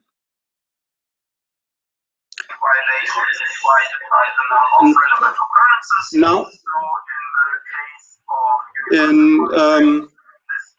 we can base our definitions of consistency, sustainment, and improvement. Excuse me, hear myself. Oh. Okay, sorry for the interruption. Okay, we use this consistency index to introduce notions of consistency sustainment and consistency improvement. That's also possible in a rather straightforward way. We can say a transformation is consistency sustaining if the consistency index isn't decreased. And similarly, transformation is consistency improving if it's sustaining and it strictly decreases the number of constraint violations. So that's rather straightforward, and this can hopefully be interesting for some applications, but it allows some kind of undesired behavior and is very difficult to analyze. The problems are that these notions allow for moving around violations and still being sustaining or improving, and introducing new violations, but compensating them by repairing other occurrences. So we also introduce a more direct version of sustainment and improvement, where we say we only want to consider something as sustaining or improving if already valid occurrences are maintained. So to give you an example explaining this, we have a transformation rule in the syntax of Henshin, which deletes a containment edge from a class to a feature and creates a containment edge directed to a second class. And we don't want to have empty classes. And the instance we just considered has a consistency index of 1/2 with respect to this constraint. And now I can use this rule to delete this containment edge and create that one instead. And the consistency index is 1/2, so it's sustaining, but I just moved a violation around. And similarly, I could also delete this containment edge. So I have 2 violations and introduce 2 classes containing a feature each. So I would still have a consistency index of 1/2 and would have changed the instance a lot. So we wanted to have a notion which is direct. And for doing this, so the definition of direct sustainment, if we have a transformation, it's directly consistency sustaining. In the case of existential constraints, we say it's directly sustaining if it's preserving. So we use this already existing notion. And for the universal case, we do something new. If we have such a transformation from G to H, and C is the first graph of the constraint, and we have the partial track morphism from G to H, we say first occurrences of C that have been valid in G should be valid in H. So this can be expressed by requiring this for occurrences where the track morphism after P is indeed a morphism and not a partial one. And the second idea is whenever I have created a new occurrence of C, so I have an occurrence P prime, which is not given by track morphism after P as a total morphism, then this newly created occurrence should be valid. And lifting this from transformation to rule level, we just say a rule is directly consistency sustaining if all of its applications are.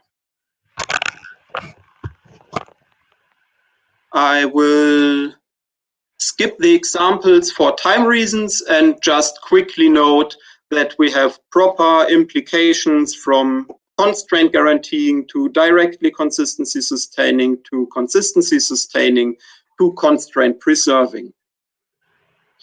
And similar to this notion of sustainment, we introduce a more direct notion of improvement. And we say a transformation in the case of existential constraints, we again say a transformation T is directly consistency improving if it's guaranteeing. And for universal constraints, we do something new. Here, the idea is I either have an invalid occurrence of C, which is preserved. So track morphism after P is total, but in H now it's valid. So I have repaired an preserved invalid occurrence via the transformation, or an invalid occurrence is deleted. So these are the two options for direct improvement. And similar to the sustainment relations we obtain, one has to be a little bit careful how to state this, depends on how you lift this to the rule level, but basically one obtains that a guaranteeing rule is a directly consistency improving rule, is a consistency improving rule, is a consistency sustaining rule, and again, all these implications are proper. So we really refine the existing notions of guaranteeing and preserving. And now, quick sketch, critical pair analysis and consistency. Whenever I have a morphism which witnesses occurring of a graph C, this is the same as a match for the trivial rule, which just checks for the existence of C. So whenever a rule is able to introduce a new occurrence, so a forbidden or required pattern C, this check rule C needs to be sequentially dependent on R. And similarly, whenever a rule is able to destroy such an occurrence, R causes a conflict for this check rule. And this means that critical pair analysis can be used to provide sufficient criteria for direct sustainment and necessary criteria for direct improvement. Sorry, you have 5 minutes. So in the case of a universal constraint, if this check rule C is sequentially independent from R, which means R can never introduce a new occurrence of C, and check C prime is parallel independent from R, which means R can never delete an occurrence of C prime, then R is directly consistency sustaining with respect to C. And similarly, if R is directly consistency improving, then either R needs to cause a conflict on check C, or check C prime is sequentially dependent on R. And we made a very, very small evaluation to show how fine these criteria already are. We had 4 rules and 3 constraints, the running example from our paper, and 5 out of 7 cases where the rule is directly consistency sustaining, so I missed the direct on this slide, have been identified with our criterion. In the case of consistency improvement, we could rule out 4 out of 10 cases where a rule is not consistency improving. So, coming to future work, it would be really interesting to have a literature survey investigating where sustainment and improvement have already implicitly employed. We had a quick check, but nothing systematic. And for example, model repair rules used by Nebras NASA, they are consistency sustaining and some of them improving. Model editing rules automatically derived by Timo one can check at least some of them to be consistency sustaining with their application conditions and not only preserving. The same holds for mutation operators that Alex and Steffen have used as as mutation operators for their evolutionary algorithms. So implicitly, our newly introduced notions have already been employed, and it would be interesting to check to which extent. There are many ways to generalize what we have done: adhesive categories, larger class of constraints, further basis for the graduation, whatever. It would be nice to sharpen our necessary and sufficient criteria, in particular the one for direct consistency improvement, because it doesn't seem to be as fine as the one for sustainment. Automatic construction of consistency sustaining and improving rules, practical applications. You have it. To conclude, in our work, we introduced a graduated notion of consistency with respect to graph constraints, which is based on the number of constraint violations. This allows for a more fine granular study of the interaction between rules and the validity of graph constraints, and we capture things which have already been implicitly used in the literature with that. We showed how the existing method of critical pair analysis provides static analysis methods for our newly introduced notions. So thank you very much for the attention. Thank you very much, Jens. Thanks for this talk. I asked the audience if there is any question, and I was wondering if the idea is very clear, very convincing, and is nice also this relationship with conflict pair analysis. So the fact that you can use it in order to check the quality of the rule with respect to this property of improving consistency. But I would have also expected, I don't know if I overlooked something, some results of the type, okay, if your rules are enough, how can I say, consistency repairing, then are enough consistency improving, then in the long run, your system is, the results where you get, the states where you get are completely consistent or something like this. Did you think to results of this kind?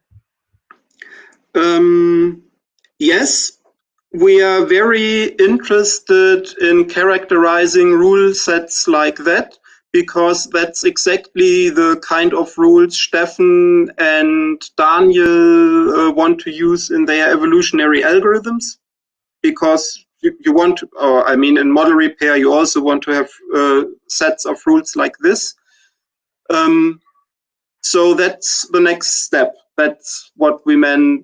That's one of the things we are interested in practical applications. First, very, very simple result in this direction is if a rule is such, if a transformation, there is no infinitely long run of improving transformation steps, because the number of constraint violations is strictly reduced and there's only a finite number, at least if we talk about finite graphs. So if I can characterize rules in such a way that whenever I apply this rule, it repairs something, then I cannot have an infinite sequence. But we don't have an automatic construction of rules like this now. I see. I imagine that in a wider scenario, one may think to situations where also the requirement that rules never introduce new inconsistency can be made weaker, because there are certain situations where this happens, but that maybe the application of the number of application of these rules is small with respect to the others. Therefore, with some enriching with probabilities of something like these rules, I imagine that one can develop a nice theory of evolutionary algorithms based on this. Yeah, it sounds very interesting indeed. Sometimes the graduation which we introduced is maybe even too strict. Yes, but a very good starting point anyway. Okay, so I thank you again. I don't see other questions arising from the audience, so I will pass the spot to Fabio for some closing remarks. Bye-bye, and thanks you again. I mean, thank you. Thanks to Jens, thanks to Andrea. I mean, I will be very, very, very quick, just thanking all the chairs and all the speakers for today, thanking Bob for his invited talk. And I recall that we will be here tomorrow morning at 10 o'clock. You can find the specific channel directly on the web page for the conference. And we will start, as I said, 10 o'clock. First topic will be novel formalism, that to say all the new novel feature in classical graph transformation mechanism.